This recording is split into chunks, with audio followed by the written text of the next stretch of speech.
Hello, noble ones.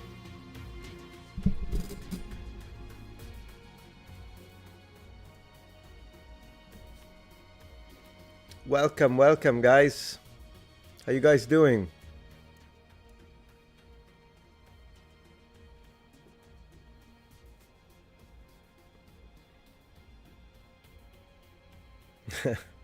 Hey, Ray. Thank you so much, man. I really appreciate your support. Let me just...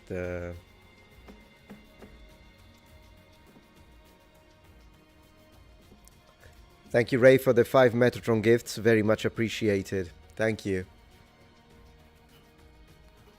Hello, everyone.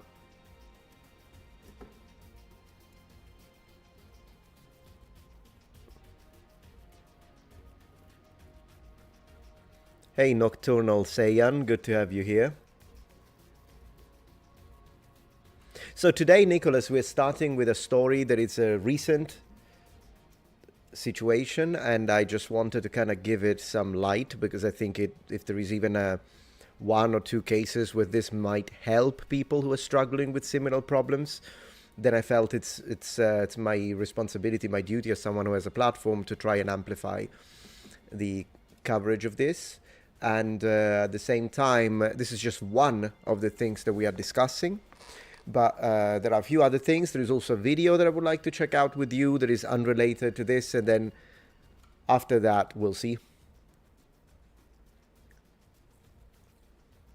How you guys doing?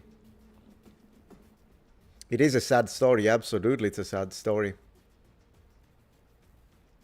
Thank you, Kristen, for providing the numbers. Call 988 or 911 in America if you are struggling. Absolutely. I mean, I know that YouTube is going to slap a community note with those sort of, due to the topic of the video, which is why I haven't prepared one myself, but thank you for that.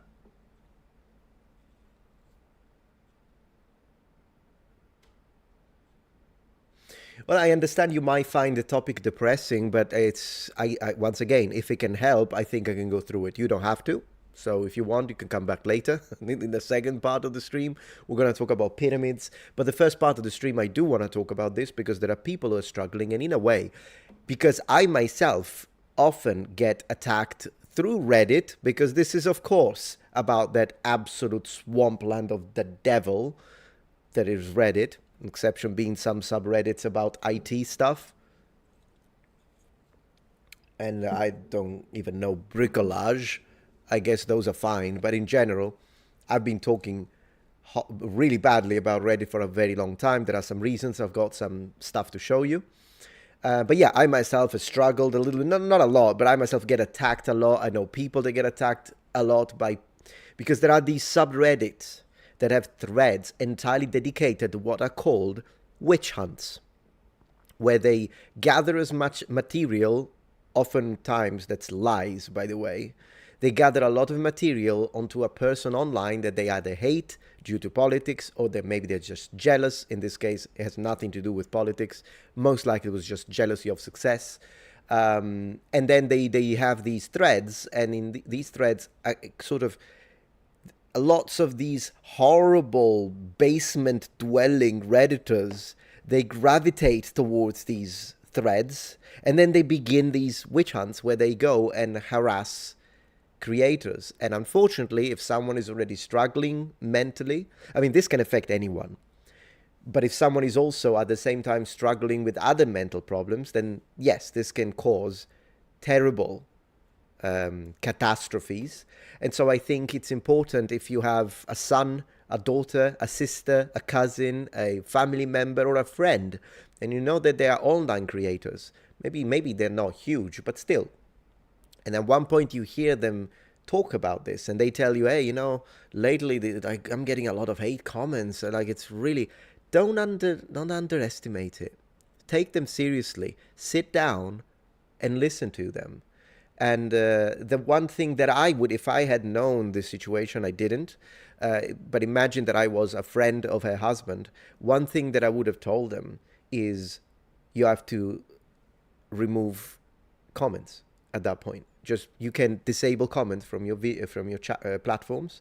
If you're struggling mentally, it's fine to disable comments at that point. The only case in which I cringe when creators disable comments is when they do it because they don't like criticism or they don't like people having a different opinion. That one is cringe. But if it's a situation like this, then I would absolutely strongly suggest not only to never go in those subreddits and to argue with people and try and defend your point, which is terrible for your mental sanity, because these people don't care. Do you think that these people, by the way, that harassed her to death, do you think that these people feel bad about it? Well, let me tell you, they don't. They're celebrating. If this happened to me or happened to Shad or happened to anyone else, and then it's not going to happen, but if it did, people would be celebrating. This is how evil and rotten a lot of the user base of Reddit is. So I think it's important to kind of create a little awareness here. And her husband made a video. Now, I don't know what to do, because on one hand, the video, I mean, you know, I don't know if it's appropriate to show the video. Maybe I could show a little bit, but of course, it's a very emotional video. But on the other hand, at least I want to give you the link so that we can try, and I'll put the link in the description box after this one remains as a VOD, because I mean, if he decided to speak about this, then I feel that he would want to have his range amplified. So we might not be reacting to it because I don't know if it's appropriate. Like, I don't know how to move in that direction. We'll see. Maybe you help me make a decision when it comes to this, but definitely I do want to suggest people to go and check it out. And once again, this needs to be shown. Like, these Redditors need to be exposed for what they are. And I'm going to show you something that Redditors that do this to me have been doing. So today I'm going to show you, I'm not going to show you the subreddits because I'm not even going to click those. I don't want to give them exposure. But yeah, it's a whole side of the world that can absolutely have direct impact into people's minds, and even in a situation where it doesn't go all the way up to someone offing themselves. I hate that I can't use the word, but I can't use it. Still, it can literally give you some serious problems. Like, some people can suffer through because get like anxious about it. Some people can get angry about it.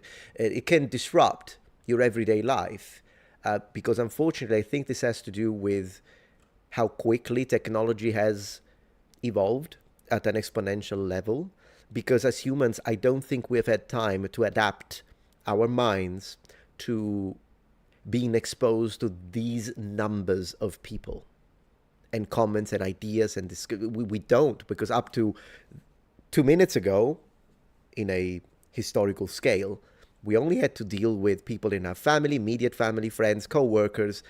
That's it. But now, due to the online space, the evolution of online spaces, we have got kids that deal with hundreds of thousands of comments, many of which, unfortunately, as you see, because when people are shielded, because these are cowards, by the way, these are absolute cowards who would never have the strength to even tell you this to your face. Of course not. These are keyboard cowards that do this. And as I say, a lot of these are evil people, but unfortunately, the internet is a wonderful thing, but sometimes it can create a tether to the lowest scum possible. And so I think it's important to cover this story a little bit today.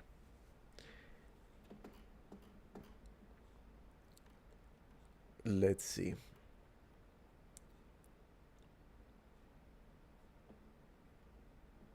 What's this person's name? So her name is Michaela Rains, and she had a very successful YouTube channel, and she had created, like, actually made a little post on Twitter. Believe it or not, this offended someone, by the way, just to let you know why I've got to a point now that I don't even care anymore. Like, I'm just myself. And this is also important for my own mental sanity, by the way. Like, I care about you, like, meaning the solid subscribers and people that, you know, love the work. And whenever you give me constructive criticism or disagree politely, absolutely, I'll take the time, I'll sit down, I'll read your comment, I'll reply. But when it comes to hate comments, exception being when I found them for money, and I make a reaction video to monetize the shit out of them, apart from those situations, I just don't read them. I just stop. The split second that a comment starts negatively, I skip. I don't read them. I don't engage with them.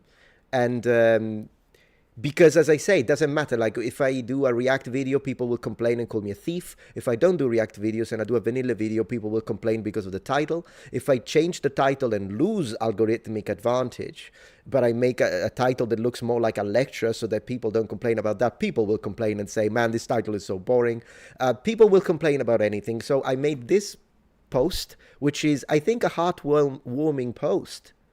People got offended by it in the comments as well. So I'm just blocking people at this point when it's like that. I'm like, you know what? I'll just block you, because how can someone got offended and said, oh, since when are you a medical professional now? Who do you think you're? Okay, great, whatever. Anyways, that's what I'm just to tell you that this is how it is. Yeah, you do you, brother. Exactly. And I know that the good people whose opinion I care about think like you, ALW. Hence, I will follow that suggestion. I'll just be myself. If a topic interests me, I'll talk about it. If people go in the comments and say, stick to history, blah, blah, blah, I'll ignore them. And then that's it. That's basically how it's going to be. You know, if I like a title, I'll use it. If I like a thumbnail, I'll use it. I mean, at the end of the day, people complain about literally everything. So, yeah, people pleaser, I've dropped that one like 10 years ago. Anyways, I wrote, my heart goes to the family and husband. Michaela Reigns, animal rescue YouTuber and founder of the non-profit Save a Fox. This is an adorable initiative, by the way. Took her own life due to online harassment, mostly coming from a coordinated witch hunt. We'll talk about this, by the way, because in theory, these are not... There are rules on Swampland about this, but they don't apply them. They don't apply the rules. They don't punish people about it. They don't report to the authorities. They don't do anything. At least ban them. I mean, at least ban them, right? No. So anyway, witch hunt on Reddit. There are plenty of subreddit pages like this. I myself have been targeted multiple times by these evil monsters and their threads. Today, I'll dedicate a live stream, as you see, we're here. Not the entire live stream, but the beginning. To talking about online harassment, the dangers, how to react and protect yourself from it, and how to help your loved ones if they appear to be struggling mentally due to constant online hatred. So, yeah, so this is the... She looks like a one... Unfortunately, I didn't watch her channel, but I did read about it in the preparation of this, and she seems like a wonderful soul. Like, literally. It's not one of those situations where it's like, oh, it's this person who's creating hate content and hate farming. No, she was lovely. She was taking care of foxes. Like, what on earth? And yet people, she really was, yeah, no. And people, they're just jealous and they're hateful. I don't know what it is with people and the internet these days. I also think that, to be honest, people need to reduce the amount of sodium that they take in their diets, because I think it's just everyone these days is just so quick to anger, so quick to reactions. And I think that this is a result of us constantly being online, constantly being connected. And some people struggle. Not everyone has the same mental capacity to handle things. You know what I've been doing lately? I laugh. Like, when I see a comment, as I say, I ignore them, but sometimes I still read a little bit of it because maybe I didn't know there was that kind of comment. I laugh. I just laugh about it. And now you will see it when I still was engaging with some of these comments. Very occasionally I do. I just laugh. I just go, ha, ha, ha, ha, ha, ha, because it's the best way. It's the best way. Because if you laugh about it, you take away some of their power. If you let them get you angry, and it's not even anger, it's righteous indignation. That's what it is. Particularly when you're accused of stuff that is not true. But I decided still, even if it's righteous indignation, and righteous it still F's with your mind. Makes you angry, then you could start getting a little like snappy with people that have nothing to do with this. So I decided I just laugh. You know, when I see that and someone calls me something, I'm like, what a moron. And that's what I do. And it really works. So this is already the first little advice that we will go into deeper things, and obviously always refer to professionals, okay? But I'm just saying, the first advice that I want to give is try to laugh about it. It really does help. And the second thing that I would suggest, once again, in extreme cases, block the comments. It's an option in any YouTube channel. You can prevent people and just remove the access to your comment section. And if you see that it's messing with your mind or with the mind of a loved one in your family and friends, offer them this option. It really helps, right? Then you can continue doing your videos, because unfortunately sometimes people on Reddit successfully block creators because creators are fed up with it and they're like, you know what, I'm not going to post ever again. Never going to happen to me, I can tell you that much. But if you see that something, you're starting to think, you know what, maybe I should stop. No, don't give him that. Don't give him that victory. Keep posting. Just stop reading. Just stop reading. Block the comments if you want. Or don't block the comments if you want the engagement to continue, because unfortunately one of the downsides of blocking comments is that you don't get engagements, and so this will penalize the growth of your channel. But for her, she was already over 2 million subscribers. She didn't even need to grow anymore. And so I think either 1.4 or 2.4, I don't remember, but in either case, she was already successful. So as I say, then don't read. If you want to leave the comments, leave the comments. People will do their flame wars. You will benefit from it, just as long as you don't read them. And I mean, like, you have to be serious about it. Like, there needs to be a commitment. And if you are a religious person, I would tell you, pray for the strength to resist the temptation to read. And if you're not a religious person, then I would say, try to find a way to commit, to really understand and find someone that can help you and tell them, you know what, you need to hold me accountable. I'm making the decision now. I'm never going to read a comment ever again. So when I get the notification, turn them all off. And when you want to check your status, I'm going to show you this right now from the perspective of a YouTuber. You want to check how your videos are doing. So for instance, imagine I'm opening my second channel right now, and here we are. Then I'll read chat again, and I want to check statistics. I want to see how things are going on the second channel. I've got nothing to hide, so I'm just going to show you very quickly. That's my second channel, and I'm checking statistics. Don't scroll down. Don't scroll down, because if you scroll down, you go into the comments, and you don't want to go into the comments. So just check your statistics. How are things going? The views, the subscribers, okay. How is this ranking by views? Great. Just don't scroll down. It's really that simple. Just don't do this. And you have to have someone in your family that can help you hold yourself accountable if you see that this situation is really effing with your mind. So this is just a little thing that I wanted to share with you when it comes to that. So anyways, let me see. We'll continue. I'll tell you quite a few, because I've got a lot of things to say. But let me see first what we are. I don't know why people are. Let me block this person or whatever they're doing. 1 second. Yes, I'm an idiot in chat. There you go. See, people that need to be blocked. Let me see how do you block people. 1 second, please. Sorry about that. Yeah, I can block him like that. Let's block.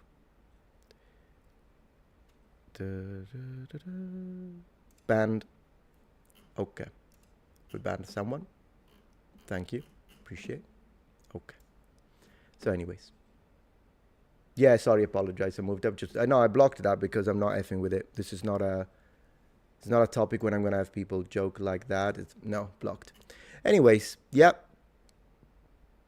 So, let me see. Yeah, laughing about is a good strategy. That's what I would do when people bullied me at school. Exactly. Yeah, totally.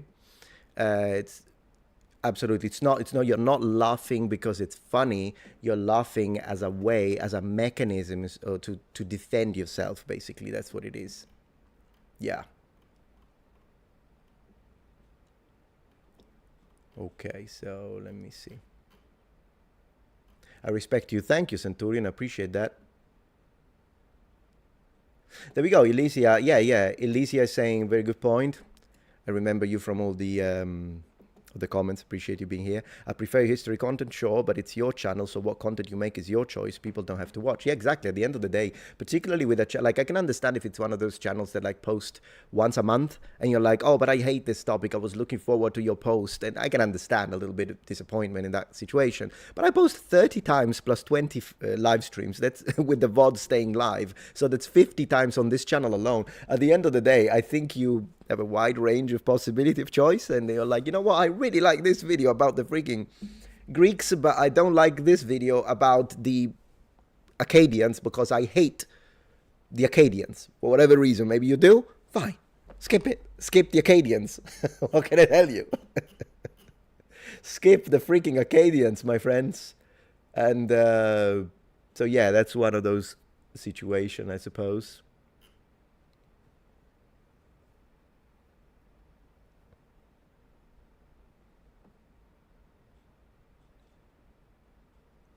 Yeah.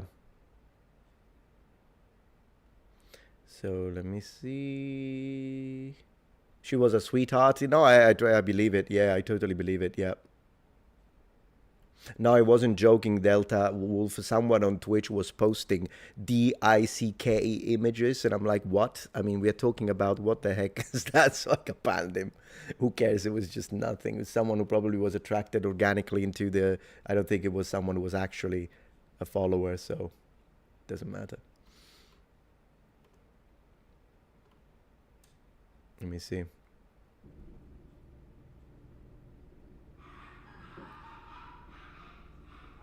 So Lilith apparently knew her, so let's see.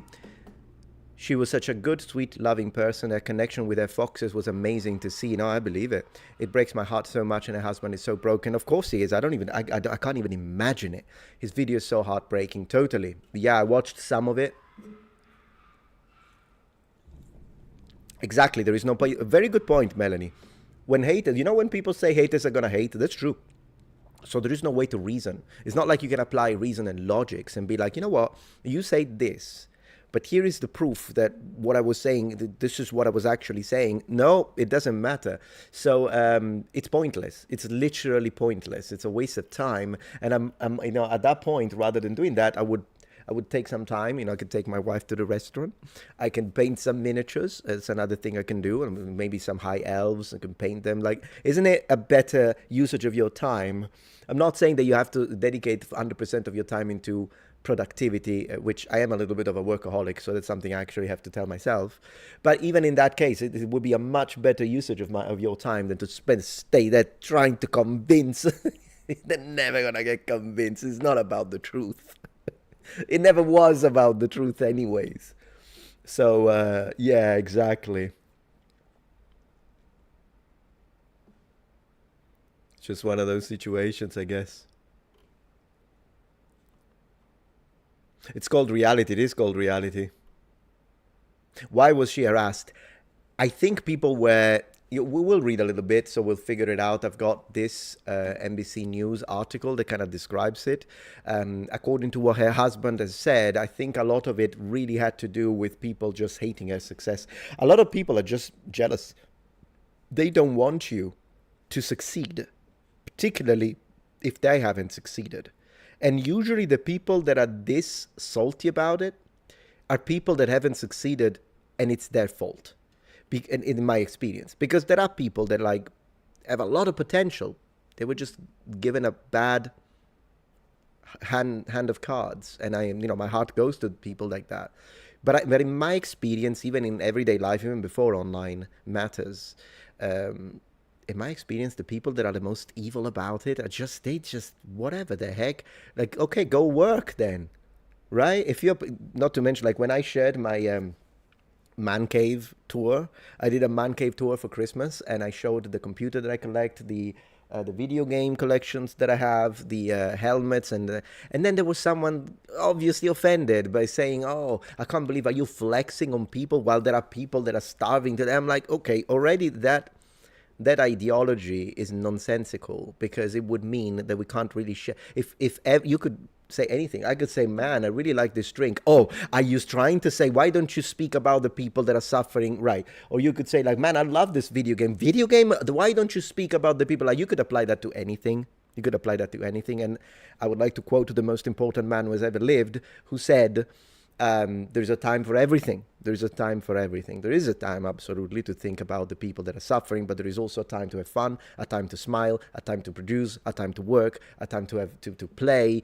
There is a time for everything, and it's how life should be balanced, in my opinion. But regardless of that, it's not only it's a manipulative attempt, of course, at controlling the conversation through a guilt tripping. That's what it is. They're not even sophisticated. They don't even know they're doing it oftentimes, but that's what it is. And yeah, Very true. Yeah, absolutely. And so it's just one of those situations. But in general, yeah. So yeah, you sharing things, and then there were people who were like, "Are you flexing your wealth?" And I'm like, "Well, first of all, half of what I own half of what I own, whether it be the video games, the helmets, the computers, the whatever the heck, this Vega mask, I have because I've never smoked in my life. So if you tally the amount of money that the average smoker, for instance, my dad, the average smoker spends on cigarettes alone, and you multiply it over the span of 30 years, and then take that amount of money, I can assure you, you could have the exact same man cave that I have. It's just maths at that point. It's just that I've been collecting things. Also, I like maintaining the stuff I have. I take good care of my stuff. I still have floppy disks from when I was from the 80s right here, fully functional. So like I take care of my stuff. I collect the stuff I love. And most importantly, whenever I spend some money, only a percentage of what I make is spent and used for splurging, if you will. But whatever, if whatever I spend is not burnt into smoke. That's as simple as that. I just made a decision very early in my life. I was like 13, and my classmates were like, "Come on, bro." And I'm like, "Nah, this looks like a waste of time, money, and health." And not to mention that now, yeah, you might think that this is a waste of money. It's not, but yeah, it's Ryu doing Hadouken, and here is the little Hadouken right here. Okay, well, great. Well, this is still here, so I have an awesome man cave after so many years. Most importantly, my lungs do not suffer from me spending money on this. So if you smoke, that's your choice, whatever, but I'm just saying, think about it, because if you are 20 or if you are 15 and you're choosing to smoke, don't think about the $5, $7, whatever the heck they cost. I don't even know because I never bought one, but whatever the packets cost. Don't think about the immediate price. Think about the number of packages that you buy, multiplied by a month, multiplied by a year, and then multiply it for 10 years, and think what all the stuff that you can buy. That would be awesome. So there is that. This is even before YouTube success or YouTube money and what have you. This is before. So make your choices. That's all I'm saying. Make your choices, guys. I think the only trolls here are those who only speak in caps and try to push harmful dogma. Oh, goodness gracious. The all caps is an automatic ignore, by the way, for my live streams. This has been a policy of my channel since the very beginning of live streaming. Whenever I see full caps, I skip it. I don't even care what they're saying. I don't show it. I ignore it. I pretend it's not there, basically. That's what it is. So, yeah. Thank you, SJMCC13, for becoming a member of the channel. Very much appreciated. Already 6 members today. Thank you so much for your generosity, guys. And I want to recognize, so Ray Gonzalez, that's called crabs in a bucket mentality. Thank you. I didn't know this expression. You see, you always learn something. It's lovely. And you're building a man cave, Centurion? I love it. Love that. With that name, you do know Centurion, Defender of Rome, right? I love that game. Anyways, let's see. And Quesa says, we are living in a world where people are losing the ability to look over differences. Even if, yes, absolutely. Even if agreeing on 99, if there's even one difference, they'll hate you. Some people that have a cult-like mentality are absolutely like that, yes. And think that's enough to warrant unspeakable malice. 100%. You're absolutely right. You're absolutely right.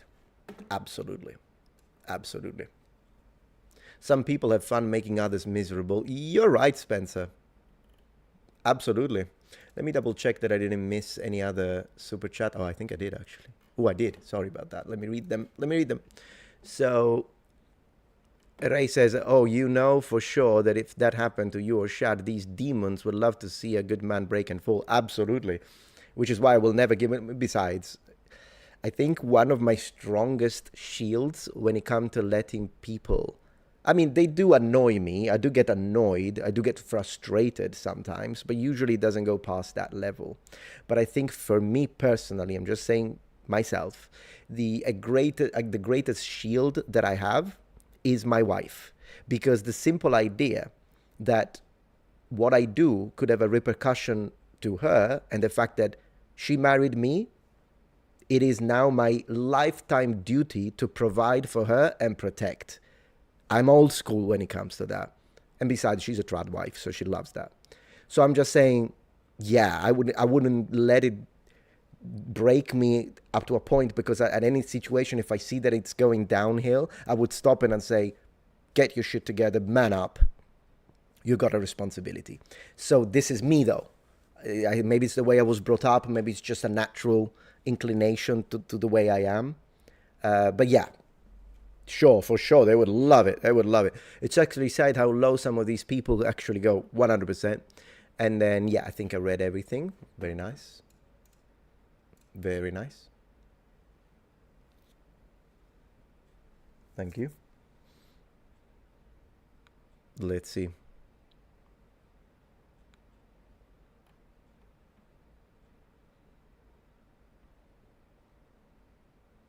Lisa says, my heart is broken. I appreciate that. Thank you very much for sharing that. But as I say, yeah, we part of this stream, I'm going to start reading a little bit and see what we can learn from it and see what exactly happened. The husband kind of provided some details. And yeah, it's $12 for a package of cigarettes. Holy moly. Man, I still remember when it was, I know it was $5 at one point, because again, my cousin smoked her whole life. And again, I'm not trying to like make fun of people who smoke, but I'm just letting you know, guys, particularly if you're young, right? Because if you're a 50-year-old smoker, I mean, whatever, I don't think I can change your mind. But if you're young and you're watching this video, please follow my example. Don't even bother, man. Don't even bother with drugs. Never drink and drive. Just don't make the decision now. Be smart. Be intelligent now, and you will reap the rewards. You'll have the stuff I have that you see, and you're like, man, Metatron has got so many cool things. You have it too. You just gotta be smart about it, man. You just gotta be smart about it.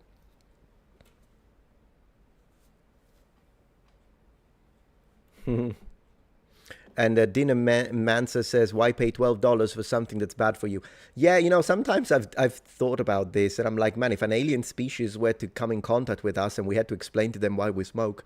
But then again, I think it's clearly a social level. You have to go into the social sphere. I think a lot of kids get hooked into it because they want to be part of the group. It's group acceptance. Luckily, I didn't care when I was 13. I was like, yeah, we can think whatever you want. I don't care. You think I'm a nerd. I am a nerd. So what?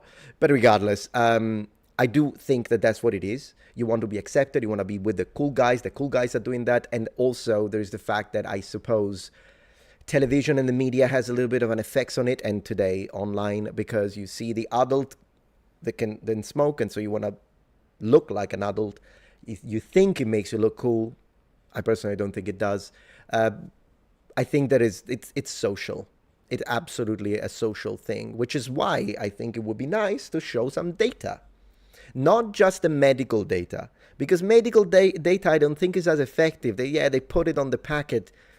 Because I think people still convince themselves it's not going to happen to them. We all think we're special. A lot of people have this to different degrees. But a lot of people have this idea of I'm like, it's not going to happen to me. I'm not going to get cancer. It's not going to happen to me. It happens to other people. It doesn't happen to me.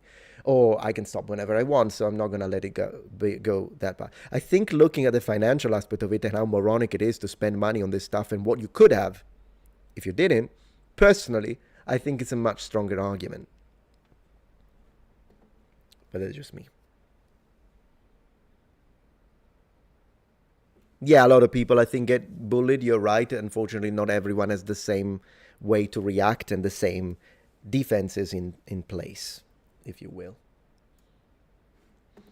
Thank you, Lady Jennifer. Block harassers, you hear discussions. I'm not sure what you mean, Lady Jennifer. I'm sorry, I appreciate that, but I don't know what you mean by that. Here discussions, absolutely, yes. Oh, you're saying like if people want to discuss here the discussions, but if people are just harassing you, block them. I agree with you. If that's what you were meaning, I think that's what it is. So it took me a moment. Then absolutely, there's no point. And by the way, YouTube gives you an option. You can hide a user from your channel. What that means is that once you hide them, they will still see your content, and they will go there and leave a comment. But no one will be able to see it, and they don't even know it. So you will not be able to see it anymore, and other people won't see the comment. So that's an option on YouTube. Just becomes invisible. Yeah. Oh, you're not late. Gacedotamination. Thank you, Elysia. I want to read your name, Elysia. I would read it Elysia, but I don't know if I'm misreading it. Probably. I'm going to reading it the Italian way. GTG, Ecomo, too horrible. See you next time. Yeah, no problem. No, gotta go. Okay, yeah, don't worry about it. It's fine if it's an intense topic. Also, do remember that the second half of this stream will be about the pyramids if you're interested in that one, so you can always come back. But yeah, not a problem.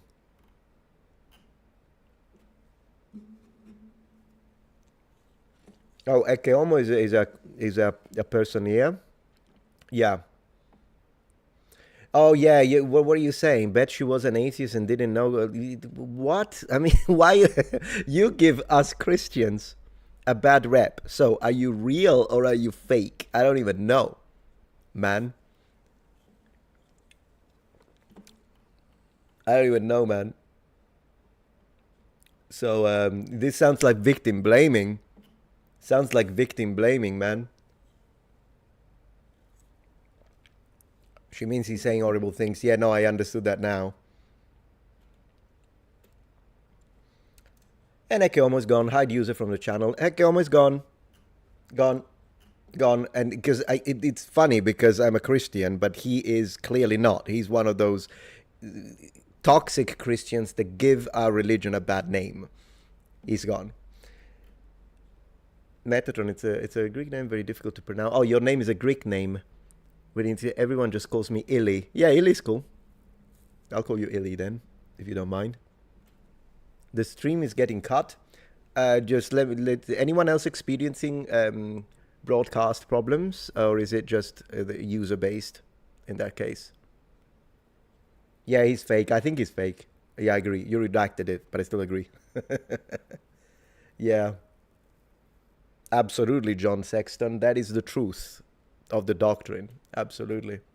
Stream is fine for you. You hear me? Okay, then I think it's a problem on your end, mate. You might want to restart your router. All right. So let's have a look at this, and then we continue reading your comments and your ideas. Let's see. Animal rescue activist and YouTube star Michaela Reigns has died by taking her own life. According to her husband, she was 29. 29!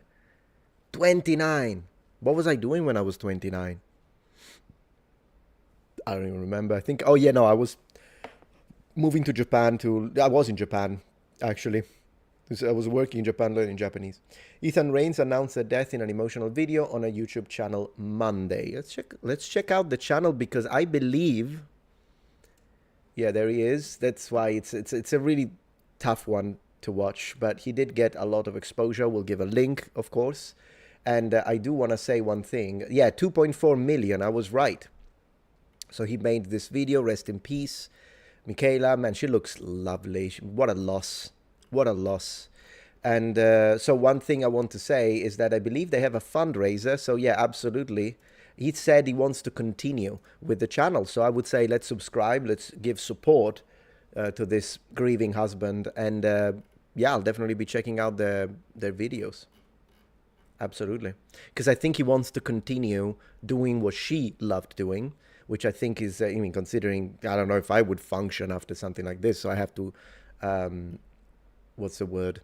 Respect that he's trying to do that. Absolutely. He said that for years, his wife suffered from various mental health issues and struggled to cope with online criticism. As I say, some people are more susceptible to this. She couldn't bear, open quotes, she couldn't bear what she was feeling any longer and she ended her life. Yeah, tragic. And it breaks my heart that someone who is self-left and devoted her life to animals could have so much negativity pointed at her. Yeah, I mean, the more, that's just how it is. People hate everything that is beautiful and true.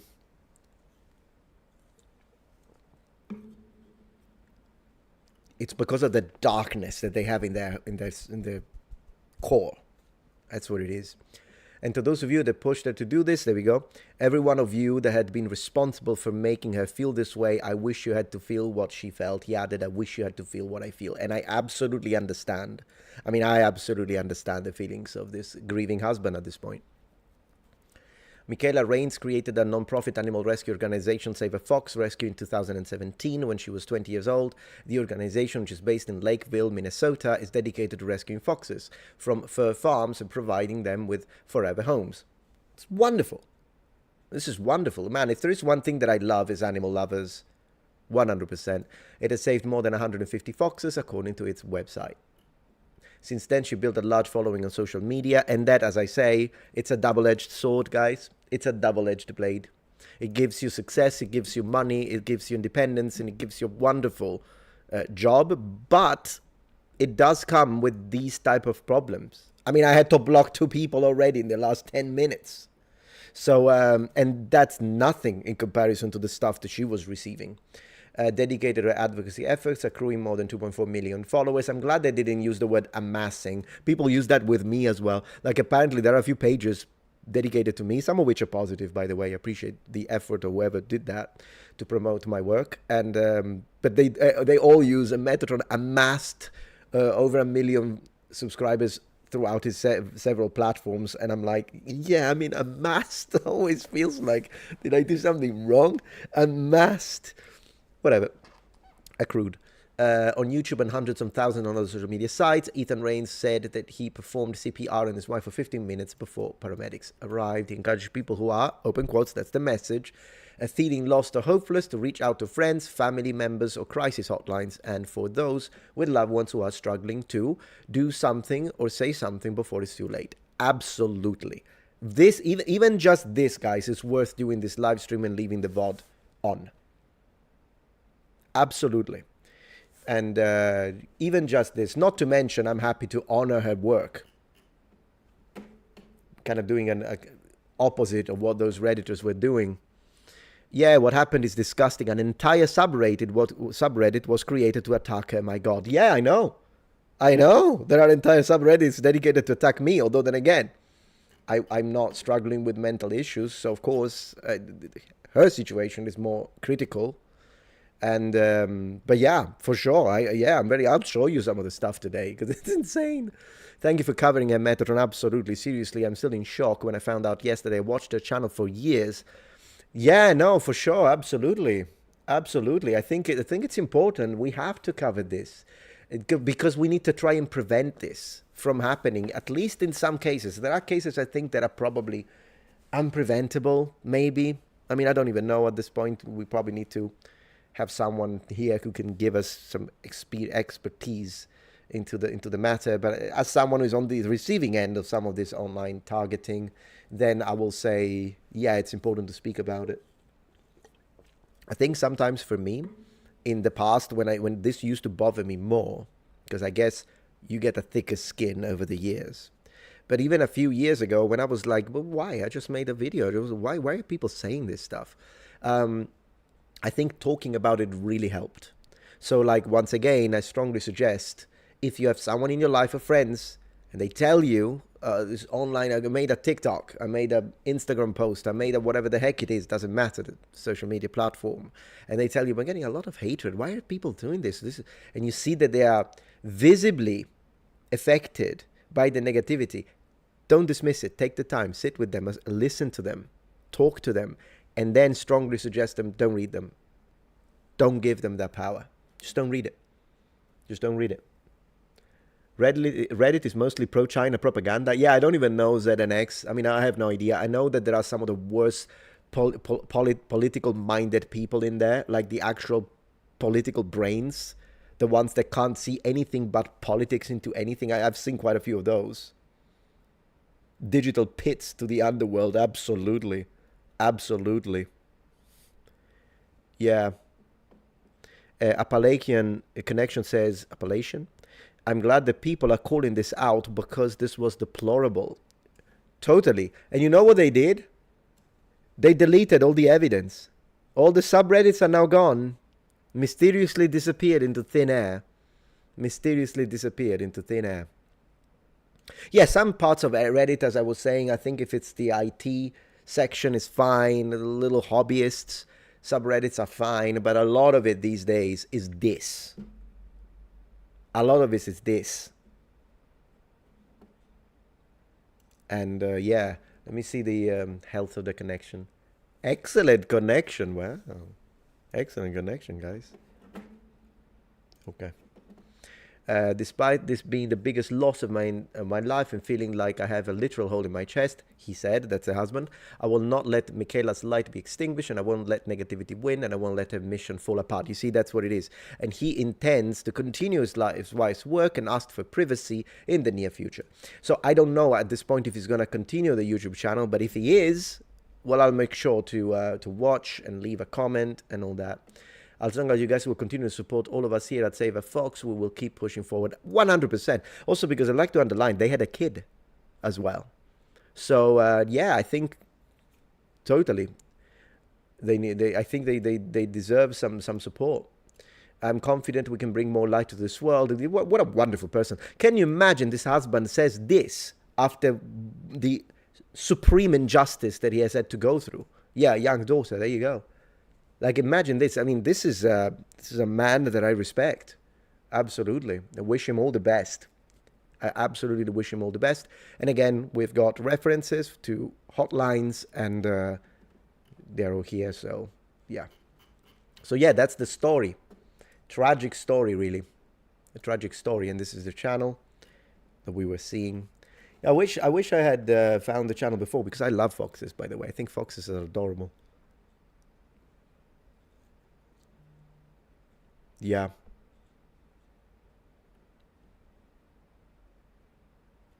CPO says, my husband and I used to work with dog and cat rescues, and a lot of the people were horrible. Yeah, I imagine, yeah. There are horrible people everywhere, by the way. I would like to underline this.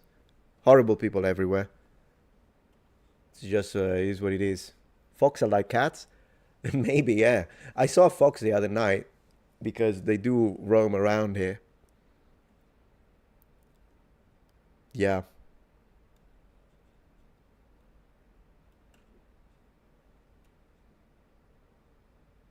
Totally best. Yeah.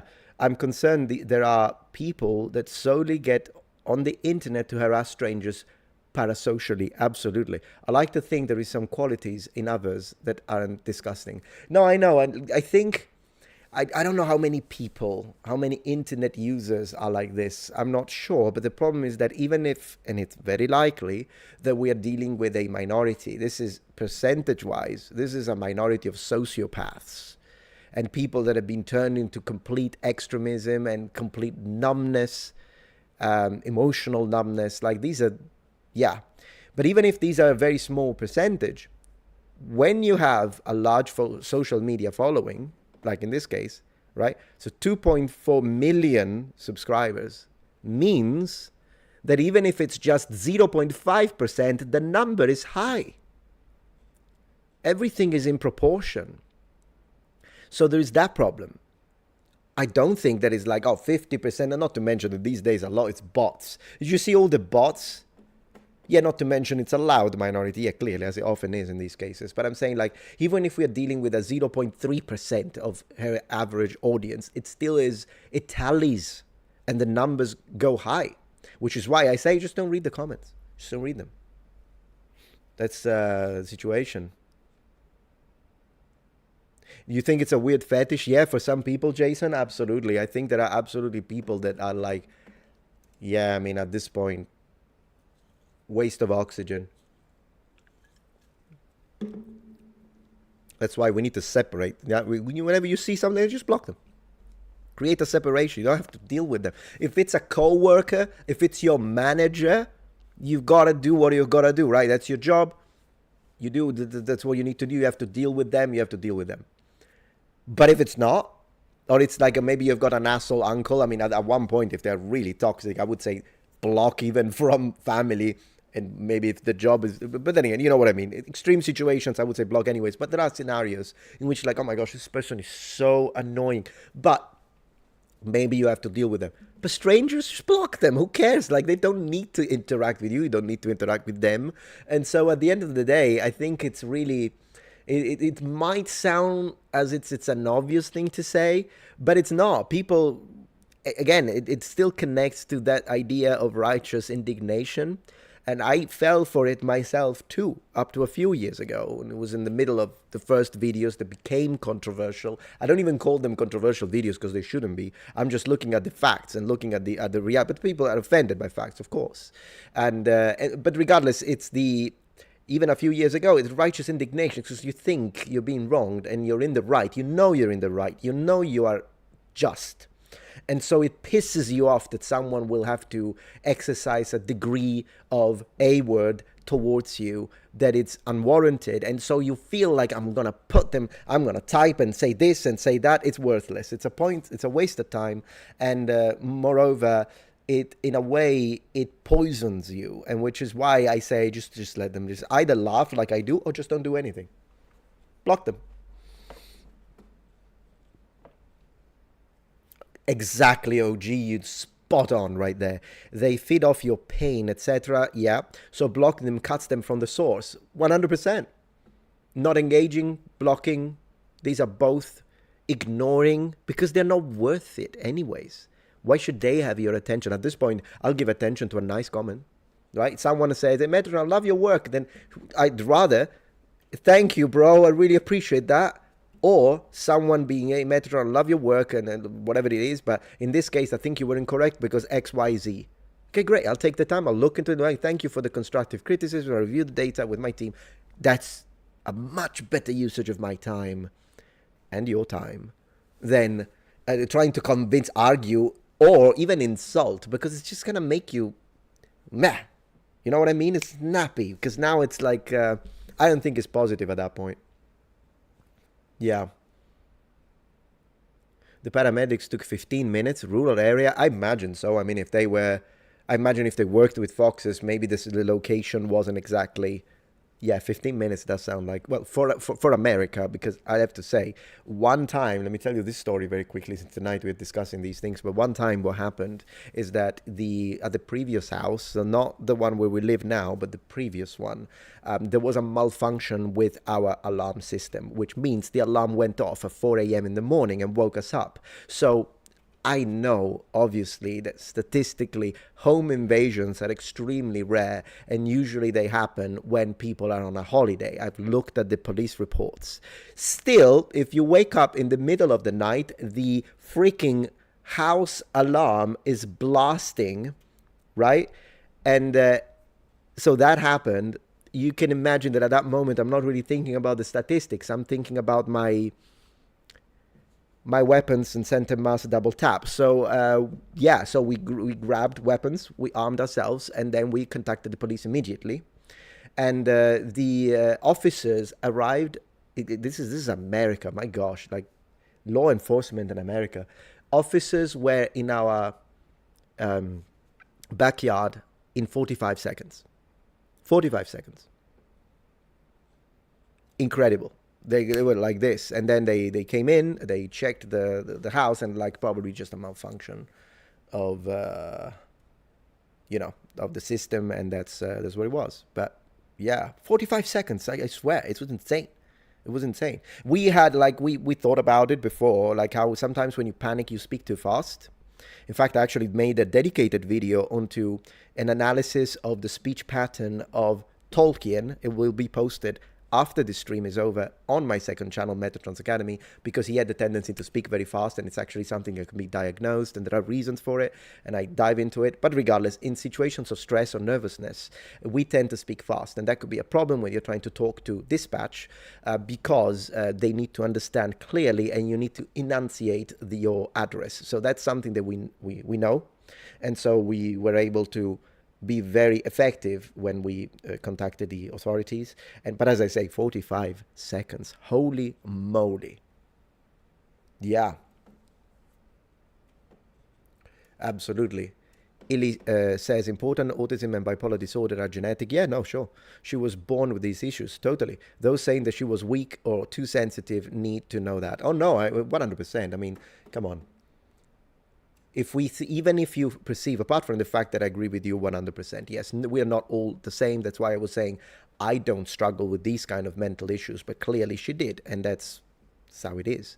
But regardless, even if you think, oh, this person is weak, well, shouldn't that activate your nature of a protector. I mean, that's how it works for me. If I think that, I usually don't like to think as weak and stronger. Yeah, I don't. But whatever. Even if I did, and I thought, man, this person really, I would feel like, man, I need to protect this person. I need to defend this person. This person needs to be shielded. That's the way I feel, particularly towards women. That's a little bit of a thing for me, of mine. But yeah.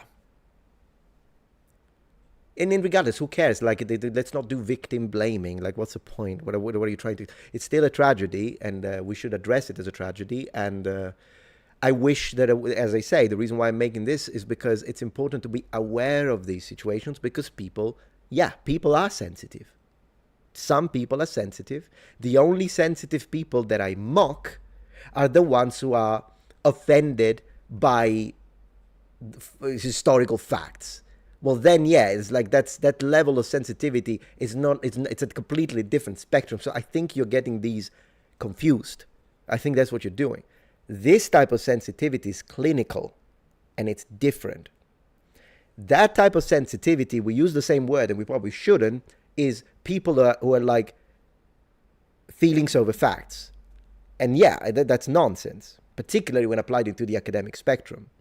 So let's make a distinction here, because these are two very different things. Okay? Very different things. God bless Michaela and her family. Absolutely. 100%.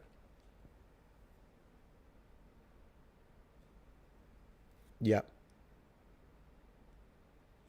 Anybody can be weak under the right circumstances. Yeah, I mean, sure. Sure. Reddit bully the weak, we bully the Reddit. Oh, yeah. Oh, yeah. I've been bullying Reddit. I've been making fun. I've been calling it a swampland and a cesspool for years now, because I know exactly what happens there. I know exactly what happens there. 100%.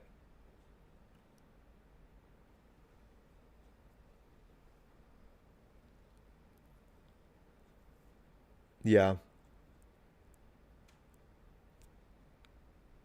When I was a kid, we knew our neighbors. You know what? I have a nice relationship with my new neighbors right here. Just yesterday, I went to the garage of this neighbor because he's got a vintage collection. I'm like, ooh, that's yeah, nice. So we visit each other. We invited them for coffee. So I have nice, true Italian coffee, by the way, macchiato. I make it.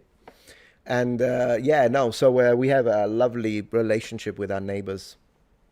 They're really nice, both sides. Oh yeah, I blocked him, Tricky. Already blocked. I'm not gonna let someone like that disrespect the good name of my religion. He's gone. Oh yeah, totally, my friend. Absolutely. Yeah, I'm lucky with nice neighbors. Yeah, I agree. The previous house, though, once again, we had a neighbor who was, yeah, not great. Not great. Yeah. So I want to move to a small town. I hate the city. I understand the feeling. I've lived both in small towns and big cities, and pros and cons, I guess. At the end of the day, it really depends on what kind of personality you have and what stage in your life you are. Then one will connect with you more than the other, I'd say. Yeah, that's why I say, Kristen, it kind of depends on the situation. It's a very subjective thing. Same, definitely pros and cons, man. Yeah, for sure. I mean, there are some some people love the cities and the busy and also so many things to do. Other people like the quiet and of a rural area. But as I said, there are pros and cons.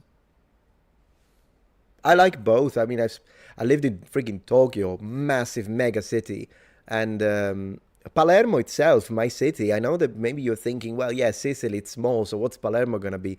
Well, no, Palermo is over 1 million inhabitants. It's a big city. I mean, it's not freaking Mexico City, it's not New York, it's not Shanghai, but it's not a small little town. Like I think some people have a warped conception of how Sicily works because they see, well, it's a, and even calling it a small island, it's the biggest island in the Mediterranean Sea. But whatever, you say, oh, it's this little island, it's probably like 500 people. No, just my city is over 1 million without even considering outside. periphery.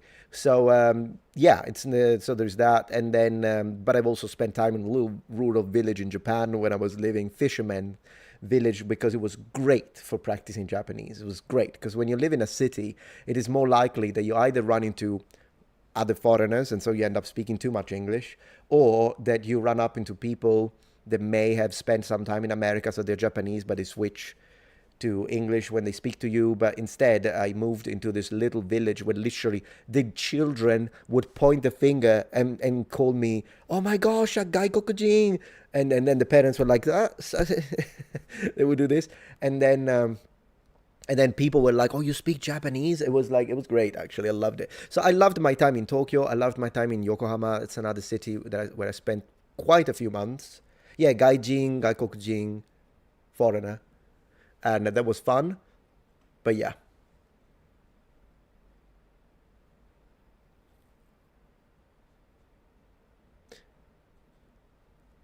Is it true that Sicily is built on top of itself because it's always sinking? No, I think you're getting confused with Venice.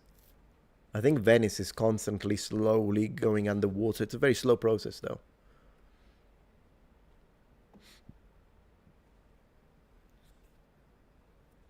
It's very dense, Palermo. You're absolutely right, Rita. Yeah. Depending on which area, particularly. I like my city, actually. I like it a lot. I don't like the traffic, though. Although then again, I would rather drive in Palermo than drive in Naples. Naples, you need to have a whole set of skills because at least Palermo is flat. Palermo is completely flat. And then when you start going up the mountain, then you're in a different town. But Naples, it's all ups and downs. And the streets are so, the streets, particularly in some older sections of Naples, in the lower part, the streets are like still the size that they were in the Middle Ages, but now they have double buses going in it. It's a mess. So yeah, driving. If you can drive in Naples, you could literally drive everywhere. That's what I think. I would. I've driven in Palermo a lot. I've driven in England. In fact, that's where I got my first. I got three driving license, by the way. I got an English driving license, I got an Italian driving license, and now I've got an American driving license. I literally had to do the test three times in my life. I would like to stop now. I don't want to take one more driving test ever again. Thank you. May says, have you received actual threats? How do you cope? So, veiled threats, yes. Usually it's an immediate block and I don't even read it. But yeah. I mean, at the end of the day, I think the reason why the threats, and actually there were some actual threats. Yes, I've had some actual threats. But usually it doesn't bother me too much, but it's probably because of where I was brought up, where like you hear a threat twice before breakfast. So maybe that's why I cope with it and I'll be like, yeah, okay, yeah, get out of here. But yeah, it's just one of those situations. Let me show you what. So there is this Reddit, since we are talking about Reddit harassment, guys. There is this Reddit. Um, there are a few Reddit places. There is one dedicated to harassing Shad, my friend Shad. And there is another, which I, of course, I think is ridiculous. Like, of course, you can completely disagree with his politics. The man is very outspoken. That's fine. If you're like, you know what, his political takes, I don't like them one bit. That's fine. But why building an entire thing just to monitor everything word he says? Go in there and do this coalescence and this. Oh, it's the same thing. It's the same thing. It's the exact same thing. And then I noticed that there is this Reddit subreddit that it's literally called something like, I don't remember the name. Sorry if I said literally in that situation. I don't remember the name.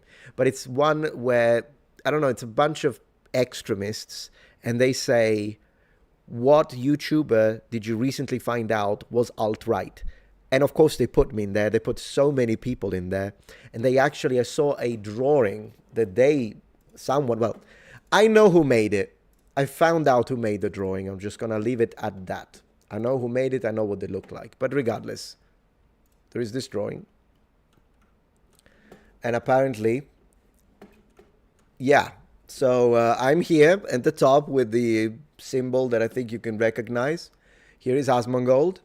Here is Shad, critical drinker. Half of these YouTubers I don't know, by the way. Nerdrotic. Now, I'm okay if you're like, oh no, I really dislike this YouTuber for X reason that it's in here. But the idea of a subreddit dedicated to this is disgusting. This is disgusting. But we should laugh about it. I laugh about this. These are alt idiots. These are alt idiots. If they put me with some of the people that are in here, I'm like, how? How do you even, with how moderate and kind of, I don't even know. Anyways, that's it. These are all the YouTubers that they believe are Nazi. This is what this image is showing, Illy. They think that all of these creators are, I guess, alt-right. I don't even know. Does the alt-right even freaking exist anymore? I thought they were like gone demonetized into oblivion. I didn't even know they existed anymore, but whatever. Regardless, who cares? But I'm just saying, yeah, so a bunch of, I have to give them, though, the Asmongold does look like him, exactly like him. And I say that in a nice way because, I have no problems with the man. He was very nice to me. I'm sure he would laugh at this. I look pretty good. Shad looks identical. Vara Dark, I know her. They did not give her justice. She's a good-looking girl. They did not give her justice. And but anyways, this is Reddit for you guys. Yeah, I know, Metatron alt-right. Like, in what alternative planet? Oh, goodness gracious. This is like, yeah, but there are people that do this all day. They don't have a career. They don't study languages. They don't learn anything. They don't produce anything. This is what they do. And I think that these people are absolutely pathetic. That's what I think. But as you can see, I'm laughing about it. But unfortunately, there are scenarios where people really are affected by it, like it was for this. And it's really sad. And I wish that we could find ways to protect people like her. That's the idea. But yeah, it's insanity, guys. It's insanity. What can I tell you? Nux, really? He's very liberal. You see, Animal Vox, it doesn't even matter. I know that, like, there are some people that are right-wing, some people are pretty on the far end. Some people are centrist, some people are more moderate, some people are liberal, like you're saying. It doesn't matter because to people with a cult like that's why I say the extremists, the extremes, to people with that sort of cult-like mentality, the moment you disagree with them on two things, you're already on the extreme end of the opposite side because you're not. It's a inner outer dichotomy. Cult means these are the rules. This is what you're allowed to believe. These are the words we use. If you go astray of even any of these, then you're immediately the enemy. And that, in their twisted morality, is a justification of any behavior that would be otherwise obviously considered as despicable. Well, it is despicable, regardless of whatever twisted ideas of ethics you have in your mind. It is despicable and it needs to be called out. So yeah. A new version is available, guys. A new version is available. I don't need it, thank you. New version available, guys. But here we are. Let me see, how is Twitch doing? How's Twitch doing? This is so ridiculous, I know, man. But did you see the image? So someone spent how much? Well, the drawings suck, so I don't know how much time that would have taken, really, but... So yeah, what I'm gonna do, here's what I'm gonna do. I'm gonna look at that list, all right? Because again, half of those YouTubers, I don't even know who the heck they are. I'm gonna look them up. Because at the end of the day, the enemy of my enemy is my friend. So I'm going to look them up. If one of these or two of these are actually a bit too extreme for me, then I'll leave it. I'll let it go. I'm like, yeah, it's a bit too much. But if some of those, I'm like, oh, I see why these cultists didn't like them. But no, I actually agree with a few points. I'm going to ally. I want to build an alliance now. And I'm going to give them range. So it's going to be a case by case, because I don't want to give exposure to people that are objectively hateful. If anyone in that list is hateful, I don't know. I don't want to do that. But because I don't trust these people because they think that I'm hateful, then there is a very high chance, mathematically, there is a high chance that quite a few other people on that list are probably fine. Which, by the way, doesn't mean that I have to agree with their points on anything. It just means that, well, okay, that's their freedom, but they're not spreading hatred. Then I'm going to lie with them specifically. That's what I'm going to do. They call you Mussolini because you're Italian. No, actually, there was a lady, the one that was denying the existence of ancient Rome, and I debunked her into oblivion. And then she's on TikTok, by the way, of course. And then she made a response video that was supposed to be a hit piece, and on me. And it was ridiculous because her arguments were, well, first of all, she said that the Trajan column was a lighthouse because the Roman Empire didn't exist. The Trajan column is a problem because it's a triumphant column that is representing the victories of the alleged Roman Empire that didn't exist. So how is that possible? Well, then she said, of course, it's a propaganda piece. And she said that instead it was a lighthouse, which is the most moronic statement that anyone could make. Because as someone who goes to Rome every single time that I go to Italy, also because my wife loves Rome and Milan, when I took my wife to the freaking Trajan column, you know how far away from the sea that thing is? It would have had to have. It's right next, like you've got the Colosseum here, you've got the Imperial Road with all the statues of the emperors, including the based emperor, Octavianus Augustus, and you can walk it. It's a 15 minutes walk to the Trajan column from the Colosseum. Are you out of your mind? It's not even a matter of, well, she couldn't go to Rome. She could open Google Maps. I mean, that would have been enough to debunk that nonsense. So I debunked her. She got pissed, and she made the hit piece. And one of her things was to state that I had done some crowdfunding. Somehow this is a bad thing. I had done some crowdfunding in the past, and she's like, and he failed all this crowdfunding. And I loved it because she said that because it was a cell phone, since in the background that she used, you could see that it was a crowdfunding for making money, to raise money to get armor so I can make videos. And that's how I crowdfunded my Roman armor, my samurai suit of armor, part of my plate. Those were crowdfunded at the very beginning of my channel, in fact.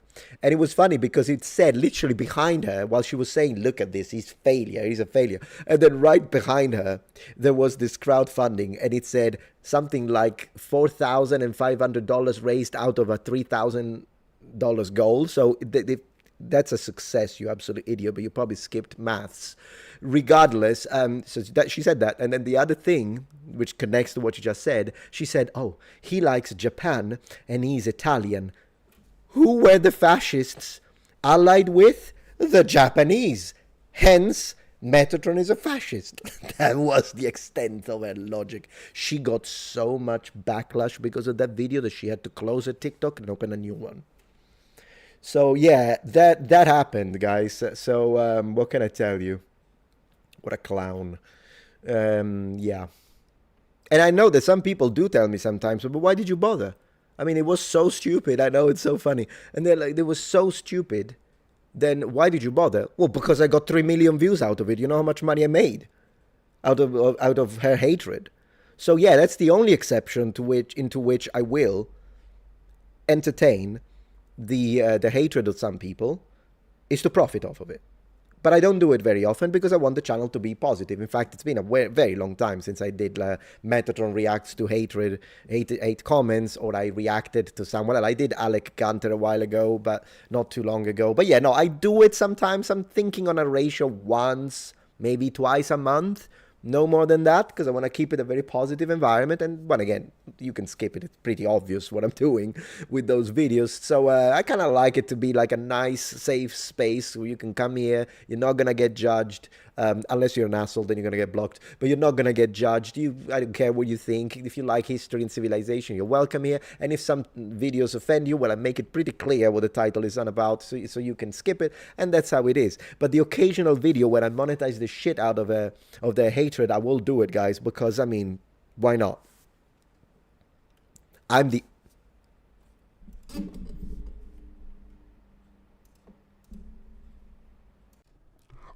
alchemist. I'm the ultimate alchemist. I don't turn lead into gold. I turn hate into dollars, my friend.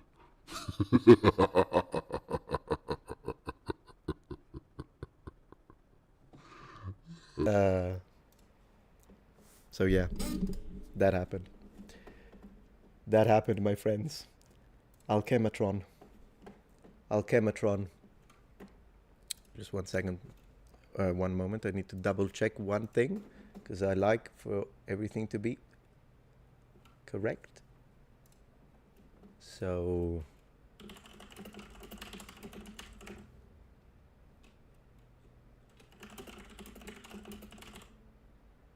there we go. Be with you. 1 moment. Checking my analytics very quickly, because there is one thing, yeah. So you were saying, right on, my friend, right on, yeah. Right on, I mean, yeah, the Alchematron. 3 million views is a couple thousand. Oh no, it's a lot more than that. Curious. I can show you, I don't mind. I can show you. This is something that happened in 2021, so that's 4 years ago. But so she did a whole hit piece. Metatron is a fascist. Metatron is disgusting. Metatron this, Metatron that. She even screenshotted and edited out something from my Facebook page to use it against me. She was absolutely horrible. She said my full name, even though I didn't give her permission to do that. The stuff that she did was despicable. Yet, I made a response video, and I made $7,000 out of it. So, thank you. TikToker hater. That was very much appreciated. Thank you very much. Very much appreciated, TikToker hater. Please keep going. So yeah, I will occasionally do these, guys. I'm sure you'll excuse me. And once again, if you don't like the drama, skip it, and I respect you for it. But that was such a win. That was such a win, guys. I know that's a lot. Yeah, it was such a win. So, yeah. Metatron, did you cut your hair? Did I cut my hair? What? Are you having an episode? How did I cut my hair, man? What are you on about? What are you on about, man? Are you having a stroke? Glory to Pompey, guys. So, yeah. That's, it makes sense. Yeah, sure. I'm the alchemist. I told you that. I knew your hair was long, but damn. Yeah, I know. I don't know what it is, guys. I've cut it. I promise you, I have cut it in my life. It just keeps coming back. Just keeps, must be a curse or something. How long hair will you go? I think I've reached my genetic end, to be honest. I don't think it can go below the waist, personally. I wouldn't want it to go below the waist anyway, so I would trim it, but Elven supremacy all the time, absolutely. Like Samson, absolutely like Samson, yeah. Why do I keep saying absolutely? I don't know. But yeah. Holy cow, Batman. Yeah, holy cow, Batman. That was from one of the 2 videos that I made about her, by the way. It was from one. Because she kept insisting. So, so that happened, yeah. I remember that crazy lady. She's how I found this channel. But thank you, Lady Jenny. You see? So it's not even just about the money. It's about even finding good core members of the audience, or the core audience. So it's the double win. It really is a double win.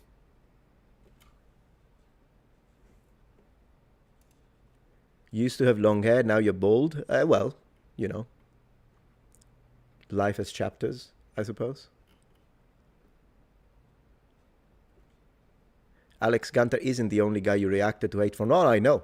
No, I know. As I say, I do this periodically. There is a financial gain, not to mention I kind of like to discuss. She was okay though. She wasn't a hater. She was nice. That's a completely unrelated subject matter. But yeah, so no, as we were talking about this. I hope that. Do you edit your own videos? Most of the times, yes, but sometimes my wife edits some of my videos, and then I do have a team of editors. It's not a figment of my imagination. I'd like to underline. It's just that sometimes it's not easy. It's not the easiest thing to coordinate. So I haven't used them in a little bit, but I do need to use them soon. So yeah, depends on the video. A lot of the videos I do edit. Some videos my wife edits, and occasionally my editors edit them. So yeah. Metatron, lay down your hair. How? I'm a hairdresser. I can't talk about hair anymore today. I absolutely understand that, Cozy. Not a problem. Not a problem. Yeah, Asmongold actually did make a video about this. Thank you for reminding me. Because I'm not going to watch it right now, but I did want to have a look at his comments. I'm actually glad that he did that because he of course, gave it a lot more coverage than I can.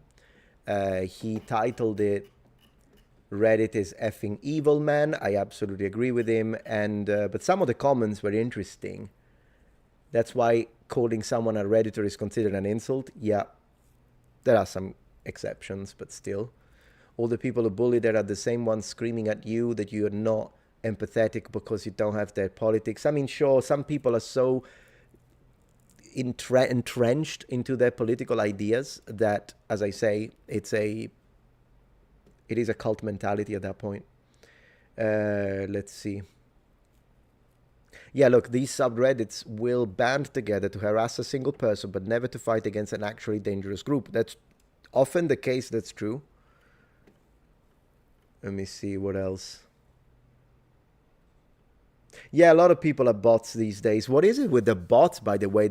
What should I do? Should I delete the bots that I get to every time I post a video, there's bots these days. I don't know if some YouTubers have mentioned this, addressed the problem. Thank you, Baron Boom Boom. To the extremes, anything to their side is alt-right left. Yeah, you're right. When you're extreme, anything that is not in your cult is like evil.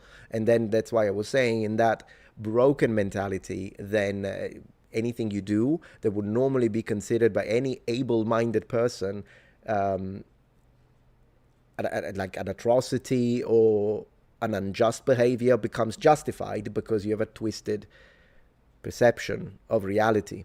Have you received, actually, yeah, I read that one, so I think I read everything. Yeah, thank you. Once again, massive thanks to anyone who's becoming a member of the channel. Let me tell you, if we continue growing the fan base of the members, we're going to hit 1,000.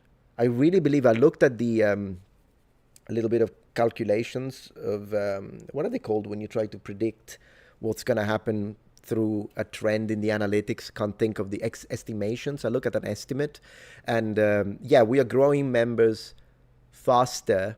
That we sometimes lose members. Sometimes some people don't renew the membership, and which means that now there is a clear pattern and projections. Thank you. And yeah, if we continue like this, guys, we're gonna hit 1,000 members in the channel, which is fantastic. It really is, because every time that people gift memberships, I really want to thank you. Also the super chats, of course, and the Twitch subscriptions. So I do want to say that the memberships, they really help, because then we don't have to care too much about, oh, let me think about the title that is clickbaity. Oh, I can't talk about this topic that we liked because just the algorithm is not going to make it work. At that point, it won't matter. Because, like, imagine if we continue to grow and we hit very high numbers of members, then basically everything becomes self-funded at that point. So I want to thank anyone who is becoming a member today. Thank you very much for your support. Yeah. Oh, yeah, Ray Gonzalez has contributed to a lot of those memberships, absolutely. And the other day, massive thanks to Ray Gonzalez, always. And then not too long ago, a few days ago, a Twitch subscriber by the name of Primo Elf, I even memorized his name now, he gifted 100 Twitch subscriptions. That's insane to see that happen. It was crazy. Blew my mind. I was like, oh my gosh, man. I mean, I don't know what to say at that point. Thank you so much. And yeah, these things happen, which is why I live stream a lot, by the way, because you increase the chances of that happening. Exactly. Dinner Mansa says, holy crap. Yeah, I know. Yeah, I know. That was crazy. I've only ever seen that happen. I've always had like high degree of generosity. I always appreciate that. But to see someone gifting a 100, it was like unbelievable. Or even a 50 membership the other night here on there was a stream where I had 75 members in total. When these happen, I'm like, man, I've seen those happen with massive streamers and huge YouTubers, but it had never happened to me. So I was really appreciative of that. Anti-tattoo haters are a serious threat. Are they? I mean, I don't like tattoos myself, but then again, I think people can do whatever they want. I'm the freedom guy. So there is that. That's awesome. Absolutely, Melanie. Yeah, that was great. That was incredible. What else are they saying? I think some people are kind of... Yeah, basically people are hating on Redditors, and I understand that 100%. Particularly these. Yeah. So anyways, this was the first story for tonight. And I'm going to move on to the next for now. But once again, my heart goes to her family, her husband. And I'm just going to put a link to her channel, hoping that they continue. I imagine that they're getting some amount of money. As I say, I don't know if I feel comfortable watching it during the stream and then I myself profit off of this man crying. Like, I'm sure you understand. So I'll just leave a link to this video because I know that he wants this to reach as many people as possible. So I'm going to put a link here if you want to share it with whoever you want. Let's give this man a voice. He's already had it. He's raising money for it. And so I'm just going to say he really deserves some help. What happened to him is a terrible injustice. And so, yeah, I myself will absolutely donate and help. And hopefully many people will. He's already raised $136,000. That's wonderful. But I think it will be, I mean, the value of what he has lost is impossible to calculate. It's impossible to calculate. But definitely in the world where we live, I think any sum of money will help him raise the daughter, of course. And that's that. Yeah. So anyways, that's this part. Thank you very much, guys, for joining in. We're going to move to the next section now. And we're going to talk about pyramids again. But this time, and I'm really curious about it, you have my deepest respect for doing this. I appreciate that, Spencer. Absolutely. It's the bare minimum I can do. I wish I could do more. I really wish I could do more. So anyways, I'm curious about this because we have looked at this situation with the pyramids and the buildings underneath, and we have heard all sorts of people talk about it. But man, I am really curious to see what this man has to say about it. Because here's the thing. When it comes to Simon Whistler, I don't have anything personal with Simon Whistler. We have even interacted in the past. We even did one collaboration many years ago where I had debunked a video of his, and then he reached out and said, hey, can you help me make sure that my information is correct? So I actually sent him the research for a video, and he made a video on his main channel saying that I provided the research, so I appreciated that. Then I made a few other debunking videos, because here's the thing about him. He is, he's a presenter, okay? He's a presenter. That's what Simon Whistler is. He's not an expert. It's fine. You don't have to be an expert to speak before anyone misconstrues my words. It's totally fine. Share your opinion, whatever you want. That's fine. Absolutely. It's your freedom. Do it. But I'm saying he has a million channels. He has so many channels. He is everywhere. So what he's doing is reading someone else's script every time that he posts these videos. So the accuracy of the information presented is dependent on that specific day, which of his script writers it was, and what they did with the research. So sometimes he's made videos and I'm like, yeah, this is good. It's good information. Other times he's made videos I'm like completely wrong. And so I made debunking videos. today, is this a debunking video? Maybe. I'm actually curious. I want to see what he says. This is on his side channel, 1 million subscribers. As I say, he has so many channels. He's literally everywhere. So I need to kind of satisfy my curiosity, guys. I really want to see what Simon Whistler, of all people, is going to say about the structures under the pyramids. So without further ado, let's have a look. Beneath the sands of Giza, beyond the grandeur of the pyramids, the legends of long-departed pharaohs, and the weight of 4,500 years of history, something extraordinary may be waiting. This discovery is so deep, vast, and controversial that it has left the archaeological community both stunned and divided. In March... What do you think of that statement? I'm not trying to be pedantic, but I will be stopping this a lot for transformative reasons. What do you think? I don't know. I mean, the archaeological community, I think they all dismiss it. I don't think the archaeological community is divided on this issue at all. So there's that. But yeah, is it a discovery? It's already big word. I don't know. We'll have to see. Stunned and divided. In March 2025, a team of researchers hailing from Italy and Scotland released a new analysis. This man is not a researcher. Claiming it reveals enormous structures hidden beneath the Giza Plateau. These are not merely chambers or tunnels. The findings include vertical walls stretching over 640 meters, that's 2,100 feet below the surface, spiral staircases, massive enclosures, and perhaps most astonishingly of all, a concealed sarcophagus encircled by water buried more than 180 meters or 600 feet beneath the so-called Tomb of Osiris.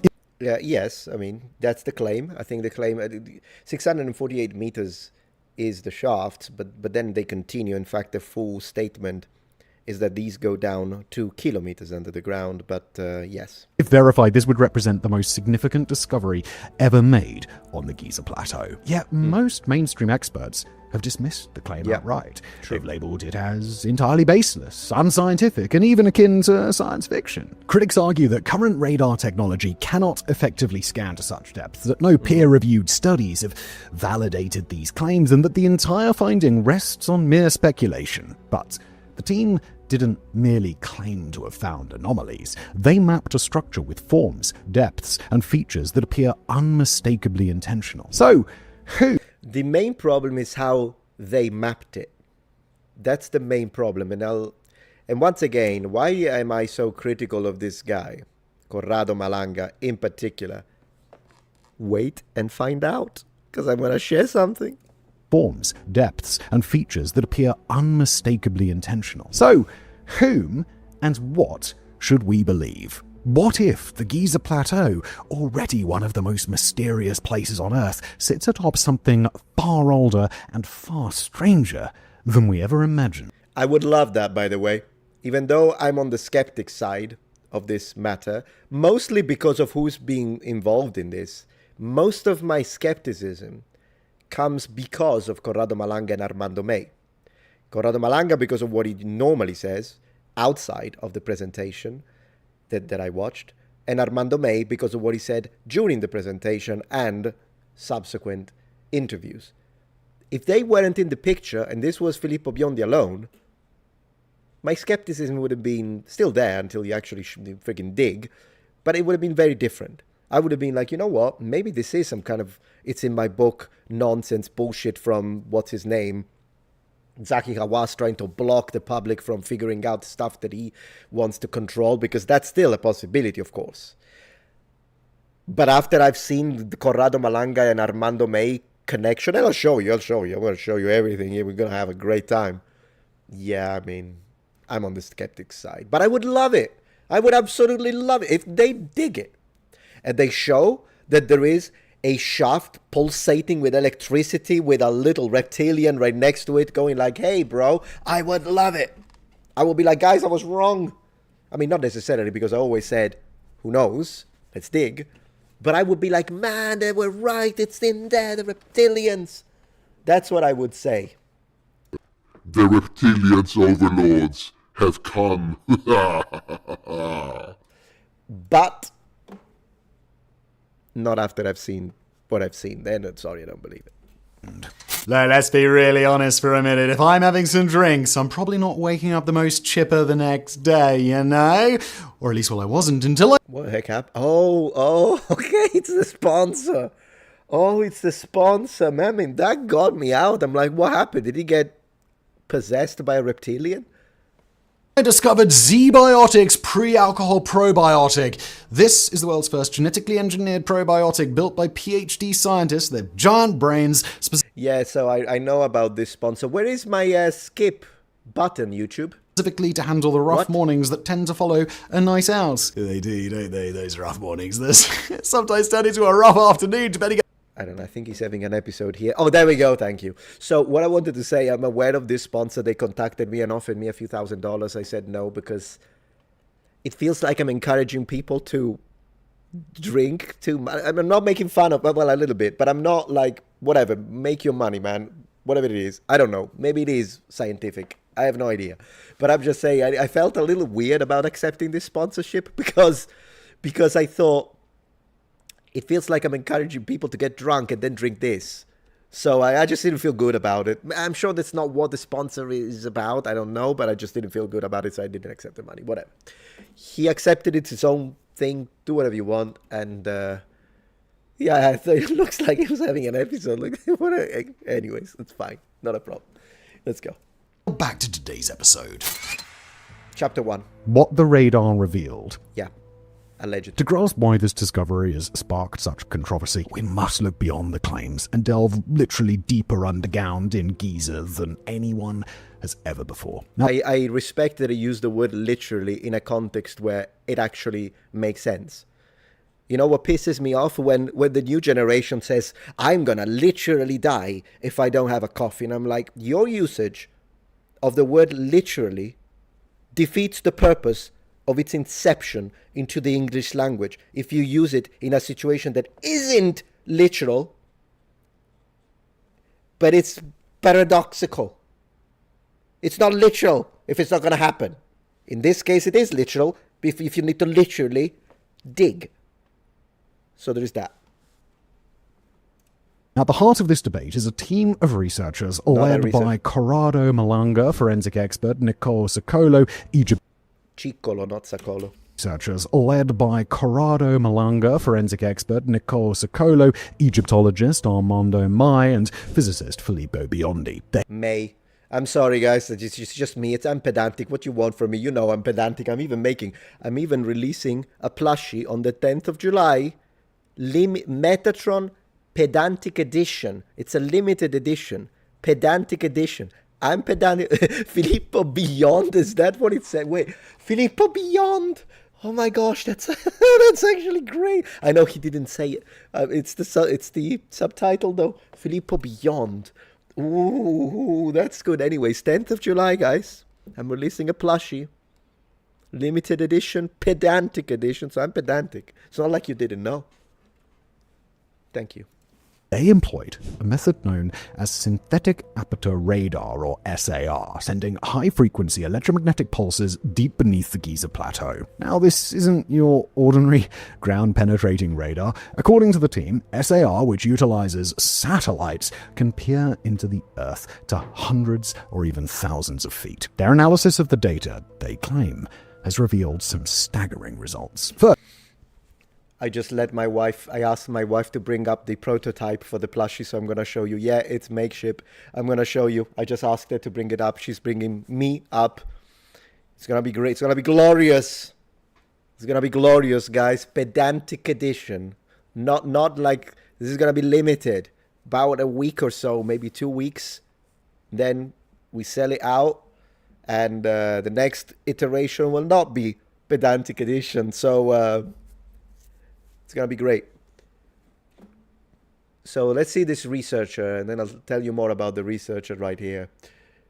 Let's go. First, they discovered 8 cylindrical wells, each measuring between 10 and 12 meters or 33 to 39 feet in diameter. They did not call them wells, though. I watched it in Italian, the whole conference. They were not called wells. They were called either pillars or shafts.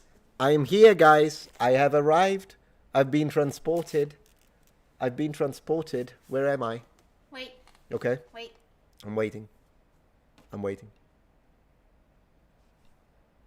There I am. There he is. As we are getting, this is gonna be the plushie to celebrate the last 10,000 subscribers to 1 million.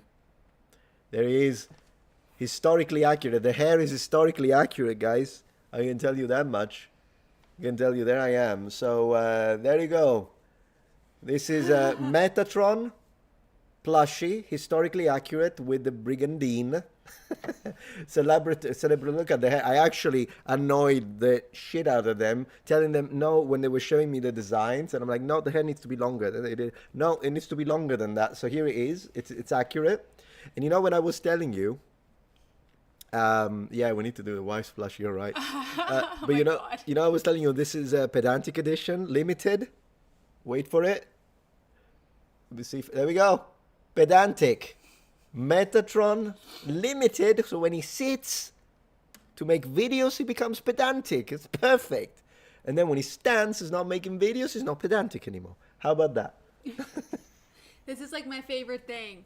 Yeah. He sleeps with me. Yeah, he sleeps. It's always with her. That's why I didn't have it didn't have him in my office. What's the price? It's a regular price of makeshift. I don't even remember how much it is, to be honest. $30, $29.99, I imagine. Yeah. And pedantic edition, it's gonna be dropped on the 10th of July. So you're starting so to. cute. Look at this little baby. Thank you. We are starting to raise awareness, letting you know, building some hype, and yeah, it is tiny. Huh. It is tiny, yeah. But I know he's tiny, but he's like so cute. it's fine. It's fine. He's resting on the helmet, as just like me, resting on the helmet. And Metatron plushie, pedantic edition, and the plus sale taxes. I haven't got a clue, mate. Maybe, I don't know, but yeah, that's what it is. How are you? Okay. Well, I'm good. Hi, everybody. Hi, chat. Hello. Nice to see you safe and sound. Thank you. Thank you. Why? Did something happen? oh no, Safe and sound? no. Oh, okay. For the Muppets. Yeah. It looks very metal. It actually does look metal. Plus the Brigandine. The Brigandine is accurate with the correct placement of the... Yeah. Yeah. I think they did a very good job with that one. Hi, everybody. Are y'all having a good stream? Yeah, we're having a good stream. We were now watching Simon Whistler. We Oh, already went nice. through the first half of the stream. Yeah. And talking about the lovely fox lady. Oh, and now we thank are... you, Cozy Pug. Thank you. I know Yeah. the fox lady was so nice. Yeah, I know. That was a tragedy, really. I know. And now we are just watching some We Simon should Whistler. make Metatron bobbleheads. That'd be really fun. Oh, Babbleheads, yeah. Yeah. Lord of Sicily DLC, that's funny. Have you seen the Rohan film? No, I didn't know there was one dedicated to Rohan. Wow. That's cool. What is a safe amount of mercury to consume? Oh. None? I I mean, don't- I have no idea, but... Um, So, yeah. It's... sorry, Don't worry. I was going up. no problem, no problem. I've been like yawning all day. Why? Did you not get enough sleep? No, because I kept waking up because you had a hard time sleeping. That's right, 'Cause yeah, you had, yeah. So every time you would wake up, I would wake up. I ate too much pizza yesterday night and I couldn't sleep well. I had a heartburn. I know. It's not my fault, it's the pizza's fault. It was great. Wife cooking channel sounds like an idea. I do love to cook. I mean, that'd Yeah. be really nice. She's really good. Metatron, a music channel called Metatron. Sure, absolutely. The Metatron, and then we can do a Holy Fans. Because Metatron, you know. Oh my god. The nerdy glasses. Yeah, she looks That's great with the glasses. She Oh, looks great. thank you. Hi, Wifetron says dinner. Oh, hi, Mansa. dinner. Hi, dinner. I just ate dinner. Yeah. Was it good? Yeah, I had Taco Bell. Taco Bell. Yeah. Yeah. So it's as good as Taco Bell can get. Oh, but yeah, but I mean, we do like the I like the wrap thing. What is it called? The Stop. Crunch Wrap Supreme, but we get it with the black beans instead of The beef. I don't know why I can never remember the names of anything. Like even when it comes to like, it's probably like marketing designed for American minds. Yeah. So for me, it just slips my mind. I can never remember the name of the drinks at Starbucks. Ugh. What is it? Cold foam, straw brew, straw. You know it's not straw brew. What is it? Cold foam, cold brew, cold No, brew. it's What is it that I get? caramel cream cold brew. Car- Salted caramel cream cold brew. Salted caramel, Caramel caramel. Then what? cream. Cream cold brew. Yeah. Yeah, that's tall, meaning Like the the short small one. one. The short one I want to underline. It's called tall. Taco Bell is good. She looks like another girl in the movie. Takes off her glasses. And I'm like, oh my god. Well, let's take a look. What was that? I take off my glasses. Do I? That person said she looks like the nerdy girl in a movie who takes off her glasses, and Oh. everyone's like, "Oh my gosh, she's so hot." Yeah, I agree. Absolutely.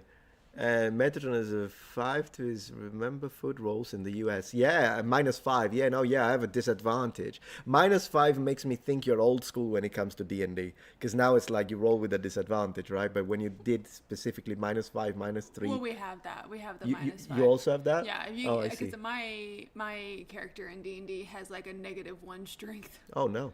Yeah. Oh, no. Well, I mean, like she has like a 9. Right. So when I roll, no, I don't. That's not right. She has like a really bad something. I forgot what it is. Mm-hmm. But whenever I roll it, I have a minus instead of a plus. Yeah. Yeah. So like if I roll a 13, I have like a -2. So I get 11. Yeah, it's annoying. Yeah. C times 79 isn't Starbucks in Italy like a gourmet experience. In Milan, yes. You want to tell them about that? Oh my gosh, yeah, in Milan it was so cool. They actually have one of the Starbucks Reserve Yeah. places there. So it's like super fancy, and they have like curated drinks there. It's like one of, I think there's like 7 in the world or something. But Something like that. One is in Tokyo, one is in New York, I imagine. probably. Maybe Paris.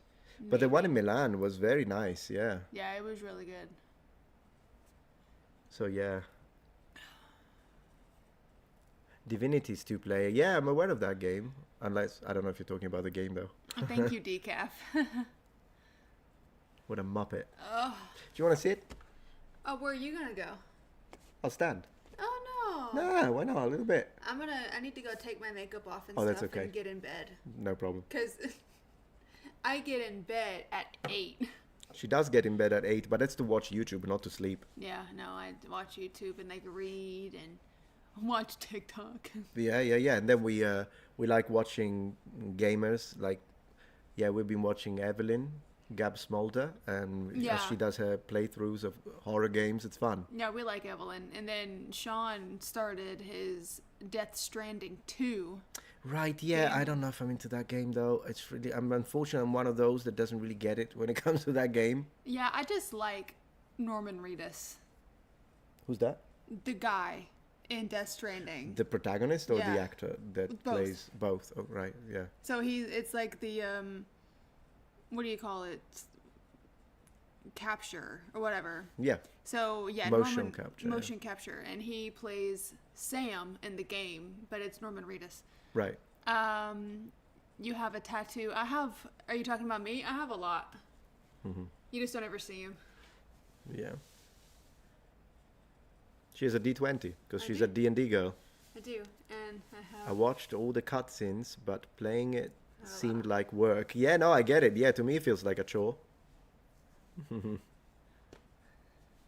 Mocap actor, like thank you for the Nicholas. Yeah. Always very specific with the terminology. Appreciate that.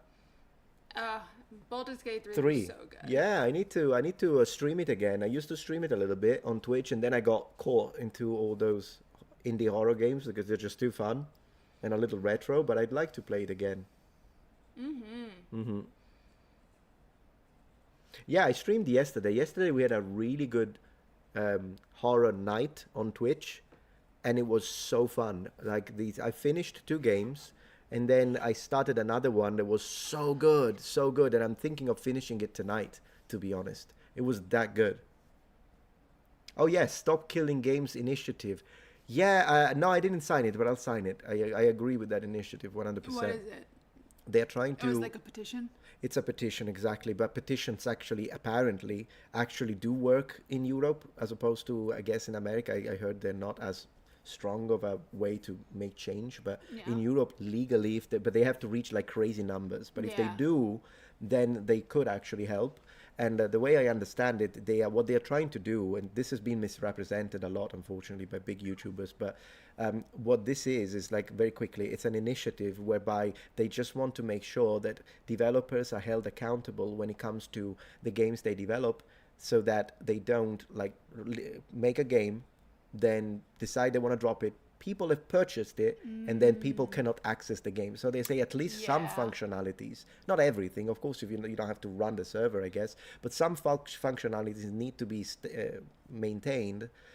Because otherwise people can just you don't own anything. It's one of those Yeah. situations, and That's I agree what with it. Nintendo's doing. They're like, oh, if you buy a game, like a physical game, the cartridge doesn't even have the game on it. Oh, that one It's just- annoys me. It's just like a key to a download the license. game. Like yeah, you're buying the license to play the game. To be allowed, Not yeah. even the game. So it's like you don't even own the game. Yeah, guys. I mean, I'm physical. I'm physical, and I like the fact that when Prince of Persia, I own it. I can play it whenever I want, and it doesn't matter if they. Of course, some games may stop receiving developer support for patches and whatnot. Fine, but at least I can play it. If I bought it, I should be allowed to play it. So yeah, no, I think it's a very good based initiative, but it seems like it's going to fail unless someone really big with a lot of audience in Europe is going to cover it soon. Yeah. No way the game fits on a floppy. Oh, yes, it does. And the Amiga version is actually not bad. The Super Nintendo version was better, I think, but the Amiga version is pretty good.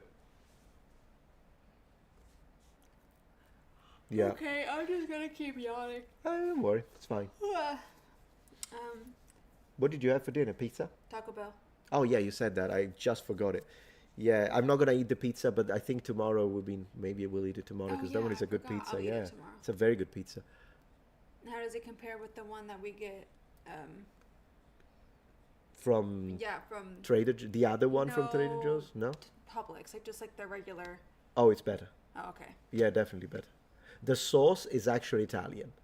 Like, I can actually tell that it's imported and the sauce is Italian. It tastes Italian. It's pretty good. Well, good. Yeah. It's a margherita, by the way. We're talking about a frozen margherita we got at Trader Joe's because Trader Joe's is my favorite ever. Like, I've tried quite a few. We did Right. Publix, we did Kroger, we did, what's the other one? Target.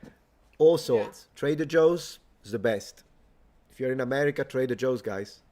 Pizza Yeah. review. I should do we need to still make a day to go and eat at that restaurant, Olive Garden. Oh yeah. I need to do a video. So maybe next week. What day is today? Wednesday. We could go next week. Yeah. Should totally do that. You okay? Yeah. Okay. Okay, I'm gonna go. All right. Thank you for visiting us. See. Of Appreciate. See you in a little bit. Course. Okay. Bye. So yeah, that thing with the initiative of Stop Killing Games, it is an important thing. They are saying bye. Bye. Bye. And yeah. Pizza challenge. Yeah. Oh, 1 second.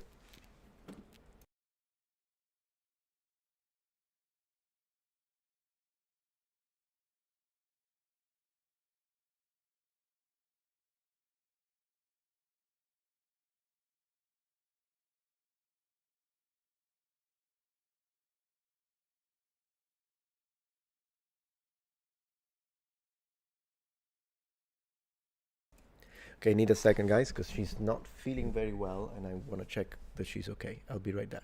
Right back.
Okay, I'm back. I think she had a pain in her chest, but it was heartburn, so she's okay. For a moment she freaked out, so I just wanted to reassure her, but she's okay. All right, of course, let me make sure that the phone is on.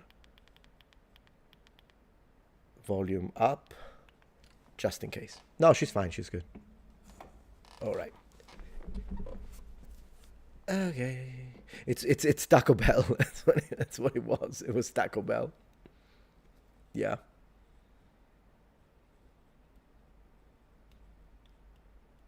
Yeah, she rolled the Constitution and said, yeah, totally. About to play Hangar 18. Ooh, what's that? Sounds good. You love your old school Nintendo 64. I still have them. Yeah, I still have quite a few. I'll have to make a dedicated video for the gaming channel where I show every single physical video game that I have. Absolutely. Yeah. The chair, yeah, the chair is back. There you go. I appreciate that, Illy. Thank you very much.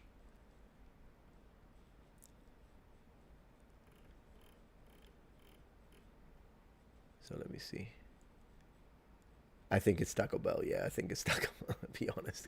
You can get a little heartburn from it. Sometimes I get heartburn from tomato sauce. Occasionally, I haven't had that in a while. Pesto can give you heartburn like that sometimes. Kind of depends. We do have Tums. Yeah, that's what I took yesterday night to sleep. I'm glad I had Tums. Really did help. We need some googly eyes on the meta chair. That is a great idea, actually. That is a great idea. Per Simon says, unfortunately, one particular streamer dev did a video going over the Stop Killing Game initiative and he almost completely misrepresented. Yeah, I'm aware of that. It resulted in SKG getting a bit swept under the rug. Yeah, I know. Yeah, I know. And I'm glad that huge YouTubers now are covering it, but I don't know if it's going to be enough. Even for me, I know I'm from Europe, but the highest chunk of viewers are in the US, according to my analytics. So even in my case, I don't know. I mean, some maybe a little bit. I could help. I don't know. Well, I'll probably make a dedicated video soon if I have enough time to do it. It's just that this is not necessarily a channel about games. Maybe I could do it on my gaming channel. Actually, you know, that's a good idea because at least that one is specific. So it's focused. Maybe that's an idea. Good husbands, they're taking care of your wife or husband issues. Any issue. Absolutely. Always. I mean, she knows she can call me anytime. She could interrupt any stream. Obviously, same with my dad, actually. They know that. Yeah, I think it was Pirate Software that covered it incorrectly. Exactly, yes. He was wrong about it. The developer, the person that was actually running it did a response video where he systematically kind of disproved every single point. Like the guy misunderstood it. I don't think he did it maliciously, but I think if I were him, Pirate Software, I don't know him, but if I were him, I would make a video, not an apology video, a video when I would address it and be like, guys, I was wrong. Here is how it is. And at least because his video got so many views, it's insane. That's what I would do. The apology is irrelevant. You can apologize in the video and say, yeah, I'm really sorry about that, but don't make it an apology video. Nobody cares. Make it into a situation where you address it, and so it's very likely, considering that everyone knows about your video, that your video will get coverage, and maybe you can repair some of the damage. That's what I would do. Yeah. Pirate isn't the most humble person. Yeah, as I say, I don't know him, but I would say if he doesn't address it, or doesn't take the criticism, or doesn't admit the mistake, then yeah, that doesn't really speak very highly of him. But then again, I don't know him, so. Good night, the Greek Chad. Good to have you here. So you do know the creator OG Kaz? Yeah, I don't. I haven't got a clue who he is. I know he was highly criticized for the stake, but as I say, I prefer to criticize people for how they react to whatever bad take they had. Then I'm going to criticize. I'm going to give him space and be like, okay, what is he going to do with it? Because a lot of people are talking about it. Big people are talking about it now. And so I'm curious, he must know it. So what is he going to say? That's what I'll be looking forward to see. Yeah. He never takes criticism well. Well, that's unfortunate, isn't it? No problem, Greek chat. Buonanotte. And if you are Greek, well, what could I tell you? Kalinichta? Kalinichta. Kalispera. Kalinichta. Yeah.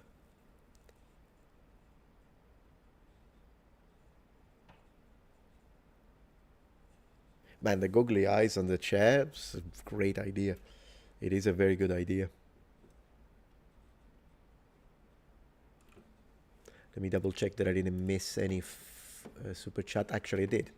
Here we are. Thank you, Higashi Martial Art. What's up, Kyodai? Os to you. Thank you for being here. Appreciate you.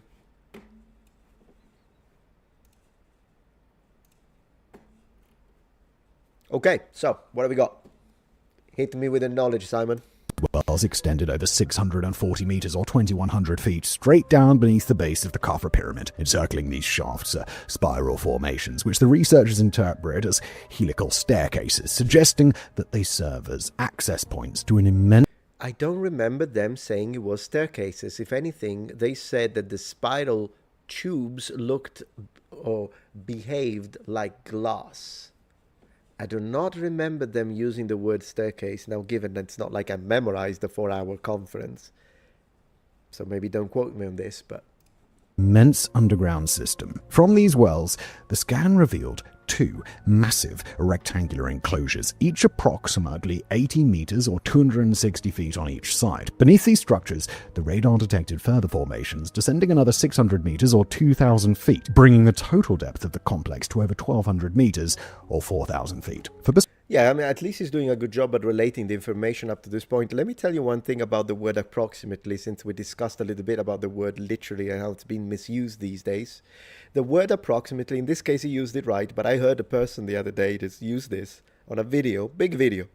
And he was like, and this was approximately 2,841.7 meters. I'm like, that's not approximate, that's precise. Anyways. Perspective, this depth is roughly 1.5 times the height of the Burj Khalifa, or just over 3 times the height of the Empire State Building. Then came the image that made all the headlines. A shaft beneath the so-called Tomb of Osiris, a symbolic site long believed to represent the entrance to the No, I underworld. think the other... And it appears to lead to Sorry, I didn't block it. I think it's the other one. I reduced his voice. I think the other one is the one that made, because they claimed that it's a city, the city of Amenti. So that's the other one that did the headlines, but yeah. 200 meters, 656 feet below the surface, which may contain a sarcophagus surrounded by flowing water. Sicolo, who interpreted the results, described areas of high-density reflection, striations resembling steps or terraces, and distinct boundaries that suggest constructed architecture rather than mere geological formations. Yeah, I mean, Ciccolo is... I don't know how to put it without being rude. So she is, her channel and some of the statements that she made are very, my gosh, this will rewrite everything. Discovery of the millennium, most important thing ever discovered, blah, blah, blah. And then after she said that, in the very introduction of her video on her channel, so I have to say that either she edited it or she said okay to the editor, there was this wonderful image of a Stargate and right next to it a reptilian. So there is that.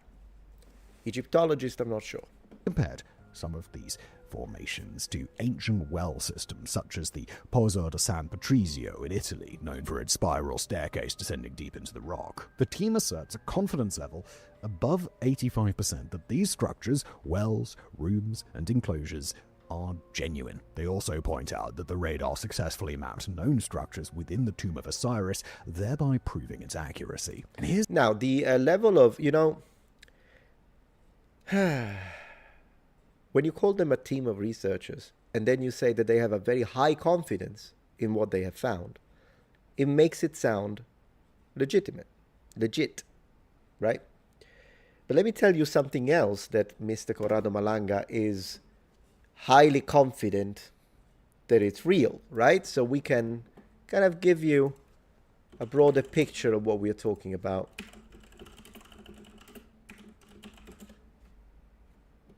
Broader picture. That part, there we go, here I am. So let me see. There he is. Just a little bit. Let me put myself, it's going to be double Metatron, guys. That's translator Metatron on the right. Translator Metatron, please. Dipendente dai valori di energia. Is independent from the values of energy or energetic values. Cosa vuol dire essere indipendente dall'asse del tempo? What does it mean to be independent from the axis of time? Vuol dire essere immortale. It means to be immortal. Right. I would like to underline at this point, if you thought that that was weird in the sense that you couldn't really understand what he was on about, that's nothing. That's nothing compared to what he usually does. Particularly, there's more. Let me see if I can find the best one. Where's the one about the giant crocodiles that kidnap you because they need to take your soul? And because apparently the aliens have spirits but don't have souls, while you humans have souls, and the aliens take the soul from the body in order to recharge their bodies, but some aliens don't have bodies, and the ones that do need the soul from the... Let me see if I can find that part. Let me see if I can find it. Okay. Let's see, the aliens, please. So that we know, but this team of researchers, they are so confident, right? And then he talks about the giant crocodile. Let's go. Give me the giant crocodile, sir. So he will extrapolate a word and fill it with a different semantic meaning inside it. He does this a lot. Che noi non sapevamo nemmeno che cosa fosse. We didn't even know what it was. Cioè l'anima. So the soul, asks the guy. Sì, Yes. chiamiamola anima. Let's call it anima. Let's call it soul. Parte animica. È una convenzione, It's a convention. è una cosa. It's a thing. Veniva staccata, It was removed. This is during the abduction event that he's describing from the body.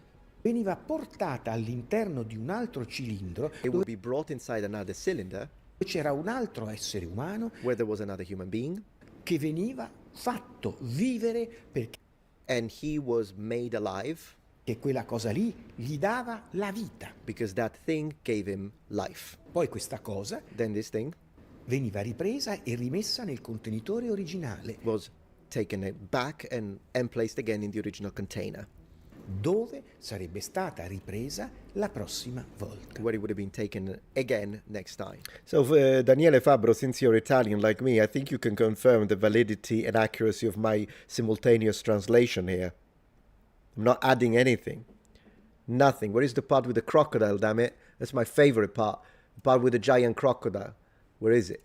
1 second. I need to show you the giant crocodile, because then after you see the giant crocodile, I think you will finally understand why. Let's see. Yeah, okay, I found it, guys. I found the crocodile. Let's go. Con la faccia da coccodrillo, Yeah, wait. il loro sogno è sempre lo stesso. Their dream is always the same. C'è una specie di serpente There is some kind of snake con la faccia da coccodrillo with the face of a crocodile che mi entra in camera, that enters in my room. alto 2,40 m, He's 2 meters and 40 tall, accompagnato da questi piccoletti, accompanied by these small ones. The Greys. e poi non ci sono solo loro, ci sono altre razze. And then it's not just them, there are other races. Questi vengono, mi prendono, mi They come, they take me, portano, mi they take me away. fanno delle cose, io non ho capito, They do things to me that I don't understand. in qualche modo io dimentico. And then somehow I forget. Ricordo solo attraverso delle opportune sedute di ipnosi. I only remember through hypnotic sessions E- that he was conducting, by the way, and he thinks that these are real. He also said that he found proof that there are chips that were inserted through surgical procedures into the body of these abductees by the aliens, and he said, I have proof of it, but never shows it. E attraverso queste sedute And through these sessions, tutti raccontavano everyone retold le stesse identiche cose. the exact same things. centinaia di migliaia di persone. Hundreds of thousands of people. Cioè, la statistica è una scienza vera quando si Statistics is a real science when tratta di numeri alti. it deals with high numbers. Noi in Italia It's not statistics when you say that every single one says the exact same things multiplied by hundreds of thousands of people. That's a numerical impossibility. But regardless, it doesn't matter. So there is a lot. I have a whole dedicated video. It's just that the algorithm didn't really push this one, which is probably why you didn't know. But there is the whole section where he says that there are multiple alien races. He says that they've been... He tells us exactly when they have arrived. That's 500,000 years ago. And he says that they've been writing our history. He says that there are different races. He says that some, I think, are on our side. I don't even remember everything. But I'm just saying, guys, there's the whole section about the soul. He also makes some statements about the Bible that are objectively false. Those pissed me off particularly. Because he was saying something about angels that was wrong, and being an angel, I find that offensive. Regardless, now that I've given you this little perspective, there is more if you want on this video. Let's go back to see this team of researchers. Let me just close this one out of respect. Team of researchers and their level of confidence, shall we? Here's the part that's really going to blow your mind. They believe that these structures are about 38,000 years old, making them over 25,000 years older than any previously known human-made structures. It's no wonder, then, that the world is paying attention. You see, if they're right, this isn't just another archaeological site. It's a doorway into a chapter of human history that we never knew existed. Yeah, so to give you a little perspective on that, you know the statement that they say the pyramids, rather than being 5,000 years old, they are 36,400 years old. This statement was made specifically by Armando May, not a researcher, not a scientist. But what did he justify it? Because, you know, I like statements like that. Well, wow, 36,000 years ago. That's big. So what do you base it on, right? You know what he based it on? I listened in crystal clear Italian. You know what he said during the conference? He said, this is 36,400 years ago because we can't just date the pyramids alone. We need to date the entire complex at the Giza Plateau. That was it. End of it. Nothing else. Nothing. He didn't talk about, like, I was expecting maybe there is an architectural proximity, like, oh, this style was present 30,000 years ago in this other site. Nothing. Nothing. That's it. That was a proof. And that was supposed to be the first section of the presentation, was supposed to be the historical justification and the basis to then proceed into their interpretation of the findings. Because, like, well, we've got this. It was all numerology. After that, it was all numerology. Armando May, I'm not going to say what I just thought in my head, but let's also say, there is another thing that I'm going to tell you about Armando May when he comes back on screen, and I'll tell you in a second. I'll give you little by little. Let's go. Tomb of the Birds. Now, long before the discovery of a vast underground city made headlines, an earlier finding hinted at hidden structures beneath the Giza Plateau. In the late 1970s, a collaboration between the Stanford Research Institute and Ain Shams University in Cairo carried out ground-penetrating radar studies on the plateau. Their work revealed voids and suggested the existence of artificial chambers beneath the second pyramid, Khafre's. Although these results were never fully explored, the possibility of hidden structures persisted. Then in 2008, British historian Andrew Collins and researcher Nigel Skinner-Simpson brought attention to a little-known tomb carved into the north cliff of... I don't care, give me the reptilians. Sorry, also because I don't react to the whole video. So I'm more interested into the reptilians. What is it? Is he gonna talk about the reptilians again? Or no? Maybe he'll just give us... Oh, what's going on here? Wait. What's going on? One that may have been wiped out by a cataclysm, perhaps even the same one linked to the Younger Dryas impact hypothesis. This theory posits an asteroid strike around 12,800 years ago, which triggered global climate chaos. It is a controversial idea, that is sure to ruffle some feathers, yet similar stories appear worldwide. In myths from Sumer, Greece, India, Mesoamerica, and even the Bible, there are accounts of advanced cultures destroyed by fire, flood, or celestial Define advanced, not to pull a Jordan Peterson on you, but in this case, I do believe it's important to understand what you mean by advance. wrath. Ancient Egypt even had a term for the era before this period of Zep Tepi, translating as the first time, or the period before known history. And even if these are myths, why do so many of them point to the same event? Could the Giza Plateau have been a sacred site long before the pyramids were built? You know, we do have a word for the period before before history, and it's called prehistory.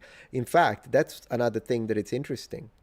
When they state that 36,000 years ago you had a civilization, not only, because when you just hear the numbers, wow, 36,400 sounds, wow, it's a big number. But that would mean either the end of the Upper Paleolithic or the beginning of the early Mesolithic, depending. And the idea that there was an advanced civilization in the Upper Paleolithic, I mean, you need to do a lot of heavy lifting on that one to really present, because it would mean that they are historical if there is also writing in it, which would completely change everything. And I'm okay for change, but you need evidence for change. And also, where are the reptilians? 1 second. Okay, here he is. Let's go. Deep without excavation. All of this is simply noise, they say. Yet researchers claim... Okay, yeah, I should listen to that one. Okay, go. Skeptics say it's science fiction, that radar can't see that deep without Well, I am a skeptic, but I don't necessarily say it's science fiction. I say dig. excavation. All of this is simply noise, they say. Yet researchers claim they've discovered not merely voids, but structure, form, geometry, purpose. Beneath it all lies the possibility of a civilization lost in time, hidden under a pyramid. It's easy to dismiss such claims, easier still to sensationalize them, but Exactly. it's much harder to sit with the unknown and let the mystery in. Okay, finally, I agree with him. That statement was spot on, Simon. Perhaps these discoveries will turn out to be nothing more than shadow and error, or maybe beneath the sands of Giza, there really is something ancient waiting to be revealed. Something waiting that is about to change everything. Thank you for watching. Yeah, I mean, what can I say? It's, so let me tell you about Armando May and another statement that he made since he appeared here, and he said he's a researcher. Well, this researcher, another thing he said during an interview that I watched all of this, I don't even know why, but anyways, I watched it, and during this interview he said that the pyramids do not belong to the Egyptians. They don't. They don't belong to the Egyptian civilization. It's a statement he made. I do believe that they belong absolutely to the Egyptians and their civilization, their past and their history, but whatever.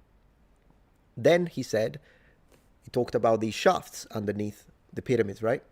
And he said that these shafts had two possible purposes. One, structural support. So they believe that the pillars are literally there to basically do what the, what do you call it in English? Goodness gracious. The bedrock is there to do, so there would be no, whatever. So he says, now the bedrock is not enough because they're too heavy. Okay, so they built these pillars, I suppose, to provide structural support to the pyramids. This is one of the two, I don't even want to call them theories, hypotheses. The second one, however, that he said publicly is that these shafts under the pyramids are used for the production of energy, meaning electricity. Electricity. Now, that's why, because people say, but they didn't say aliens. Well, you do know what Corrado Malanga says and has been saying for decades in Italy. So excuse me if I'm connecting this to the crocodile, 2 meters and 40 centimeters tall. There is a reason why I'm doing that. But even if I wanted for a moment, it's like, oh, yeah, that's just Corrado Malanga. He thinks this stuff. They don't care. They just look at the science. All right. Well, if that's the case, then explain to me how this man is confidently stating that the ancient Egyptians, in fact, not them, another civilization. Let's say it's not the aliens, all right? They're not aliens, they're humans, but they're super advanced. Great. If they build electricity-producing machines under the pyramids, What do they need them for? Where is the technology that required to be plugged into the wall? Because if you produce electricity as a civilization, but you have no use for that electricity, what's the point of such a colossal, monumental endeavor? Is my question. So what you're saying is, oh no, they did have the tech. So at that point, I'm like, where is it? In Zahi Hawass book, where is the tech? Because we haven't found a computer, we haven't found a flying machine, we haven't found a laser gun. And I would love it for it to be a thing. Or these machines went away, which connects again to the reptilians. So it was aliens, maybe not reptile. I'm not trying to be racist towards aliens. Maybe they're not reptiles, maybe it's the Greys. But if the Greys have arrived, they built the pyramids, I would also to underline, why did they use stone at this point? To hide it from us in the future, so we are like, I don't know, this could be, why? Why didn't they use titanium to build these structures? Why stone? Why are they relegating themselves to technology and materials that belong to the Bronze Age or the Iron Age, in the best case scenario?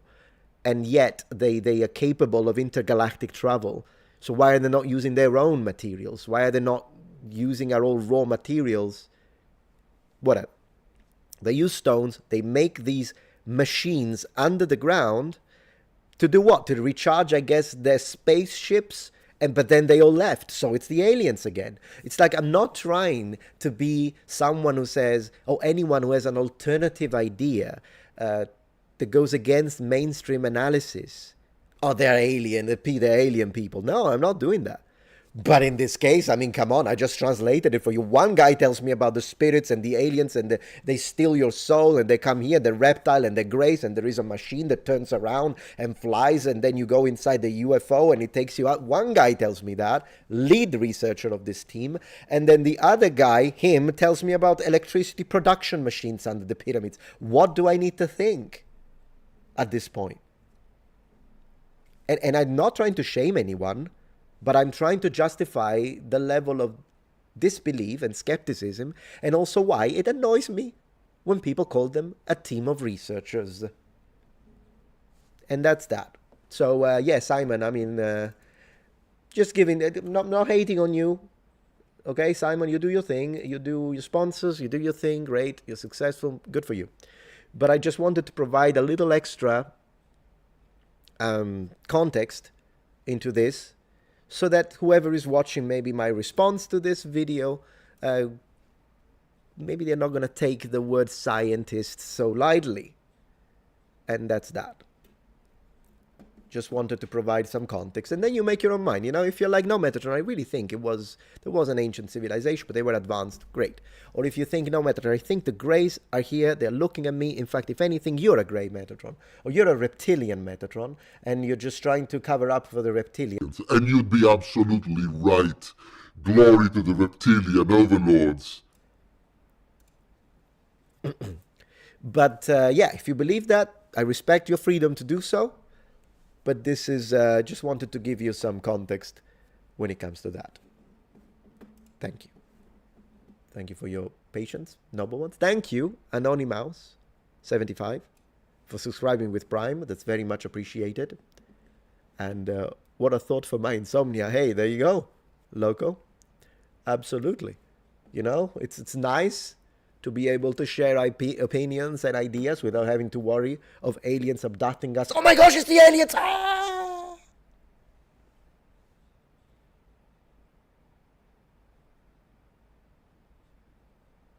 Guys, they don't have a pizza on their UFO. I don't know what to do. Ah! Literally, you need to stop them. Ah!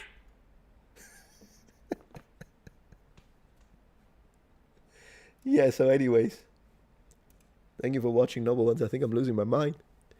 Yeah, so thank you for watching. Again, do remember, 10th of July, the drop of the pedantic edition of Metatron plushie, celebrating the glory of pasta.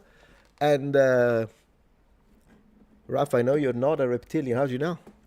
Because I'm one, and I've never seen you at the meetings. You're absolutely right. You're absolutely right. Plus, I always like the Greys more than you guys, anyways. Because you reptilian are all like, you, I don't know, you look unpleasant with the tail breaking everything. Greys are much better. Much better. I've been abducted, guys. I don't know what to do. Yeah. They've got a pizza on the UFO. I didn't see any. I didn't see any pizza. It was ridiculous. It was ridiculous. Argonians, yeah. Yeah, how do you know the Argonians were not designed by the reptilians to start make you comfortable with the idea? How'd you know? Think about that conspiracy for a moment. Guys, it's been a pleasure. I'm going to go make dinner. Thank you very much for joining the stream. And I will see you tonight on Twitch, because I'm going to continue that game from yesterday around probably 11:30 Central. I'll try to do 11, but I can't promise it because I'm Southern Italian. So, yeah, I'll see you later. For those of you who are into Twitch and gaming and all that kind of stuff. In fact, 1 second. I'm going to give you the link to my Twitch channel before you click away, you muppet. And we're going to do that so that you can be there tonight for the horror moment. And I'm going to do that very quickly. Here is the link, guys. Come watch me scream and lose my mind on Twitch. Thank you very much. But regardless of that, yeah, central daylight time. It's not standard right now, right? It's central, yeah. And so yeah, thank you very much for being here, and I will see you tomorrow. Have a good one. Bye, noble ones. Oh yeah, you don't need the link. You're already on Twitch. So thank you. The link is here, guys. We're gonna play tonight, and it's gonna be great. Bye, noble ones. Thank you for your generosity. Appreciate. Ciao, ciao.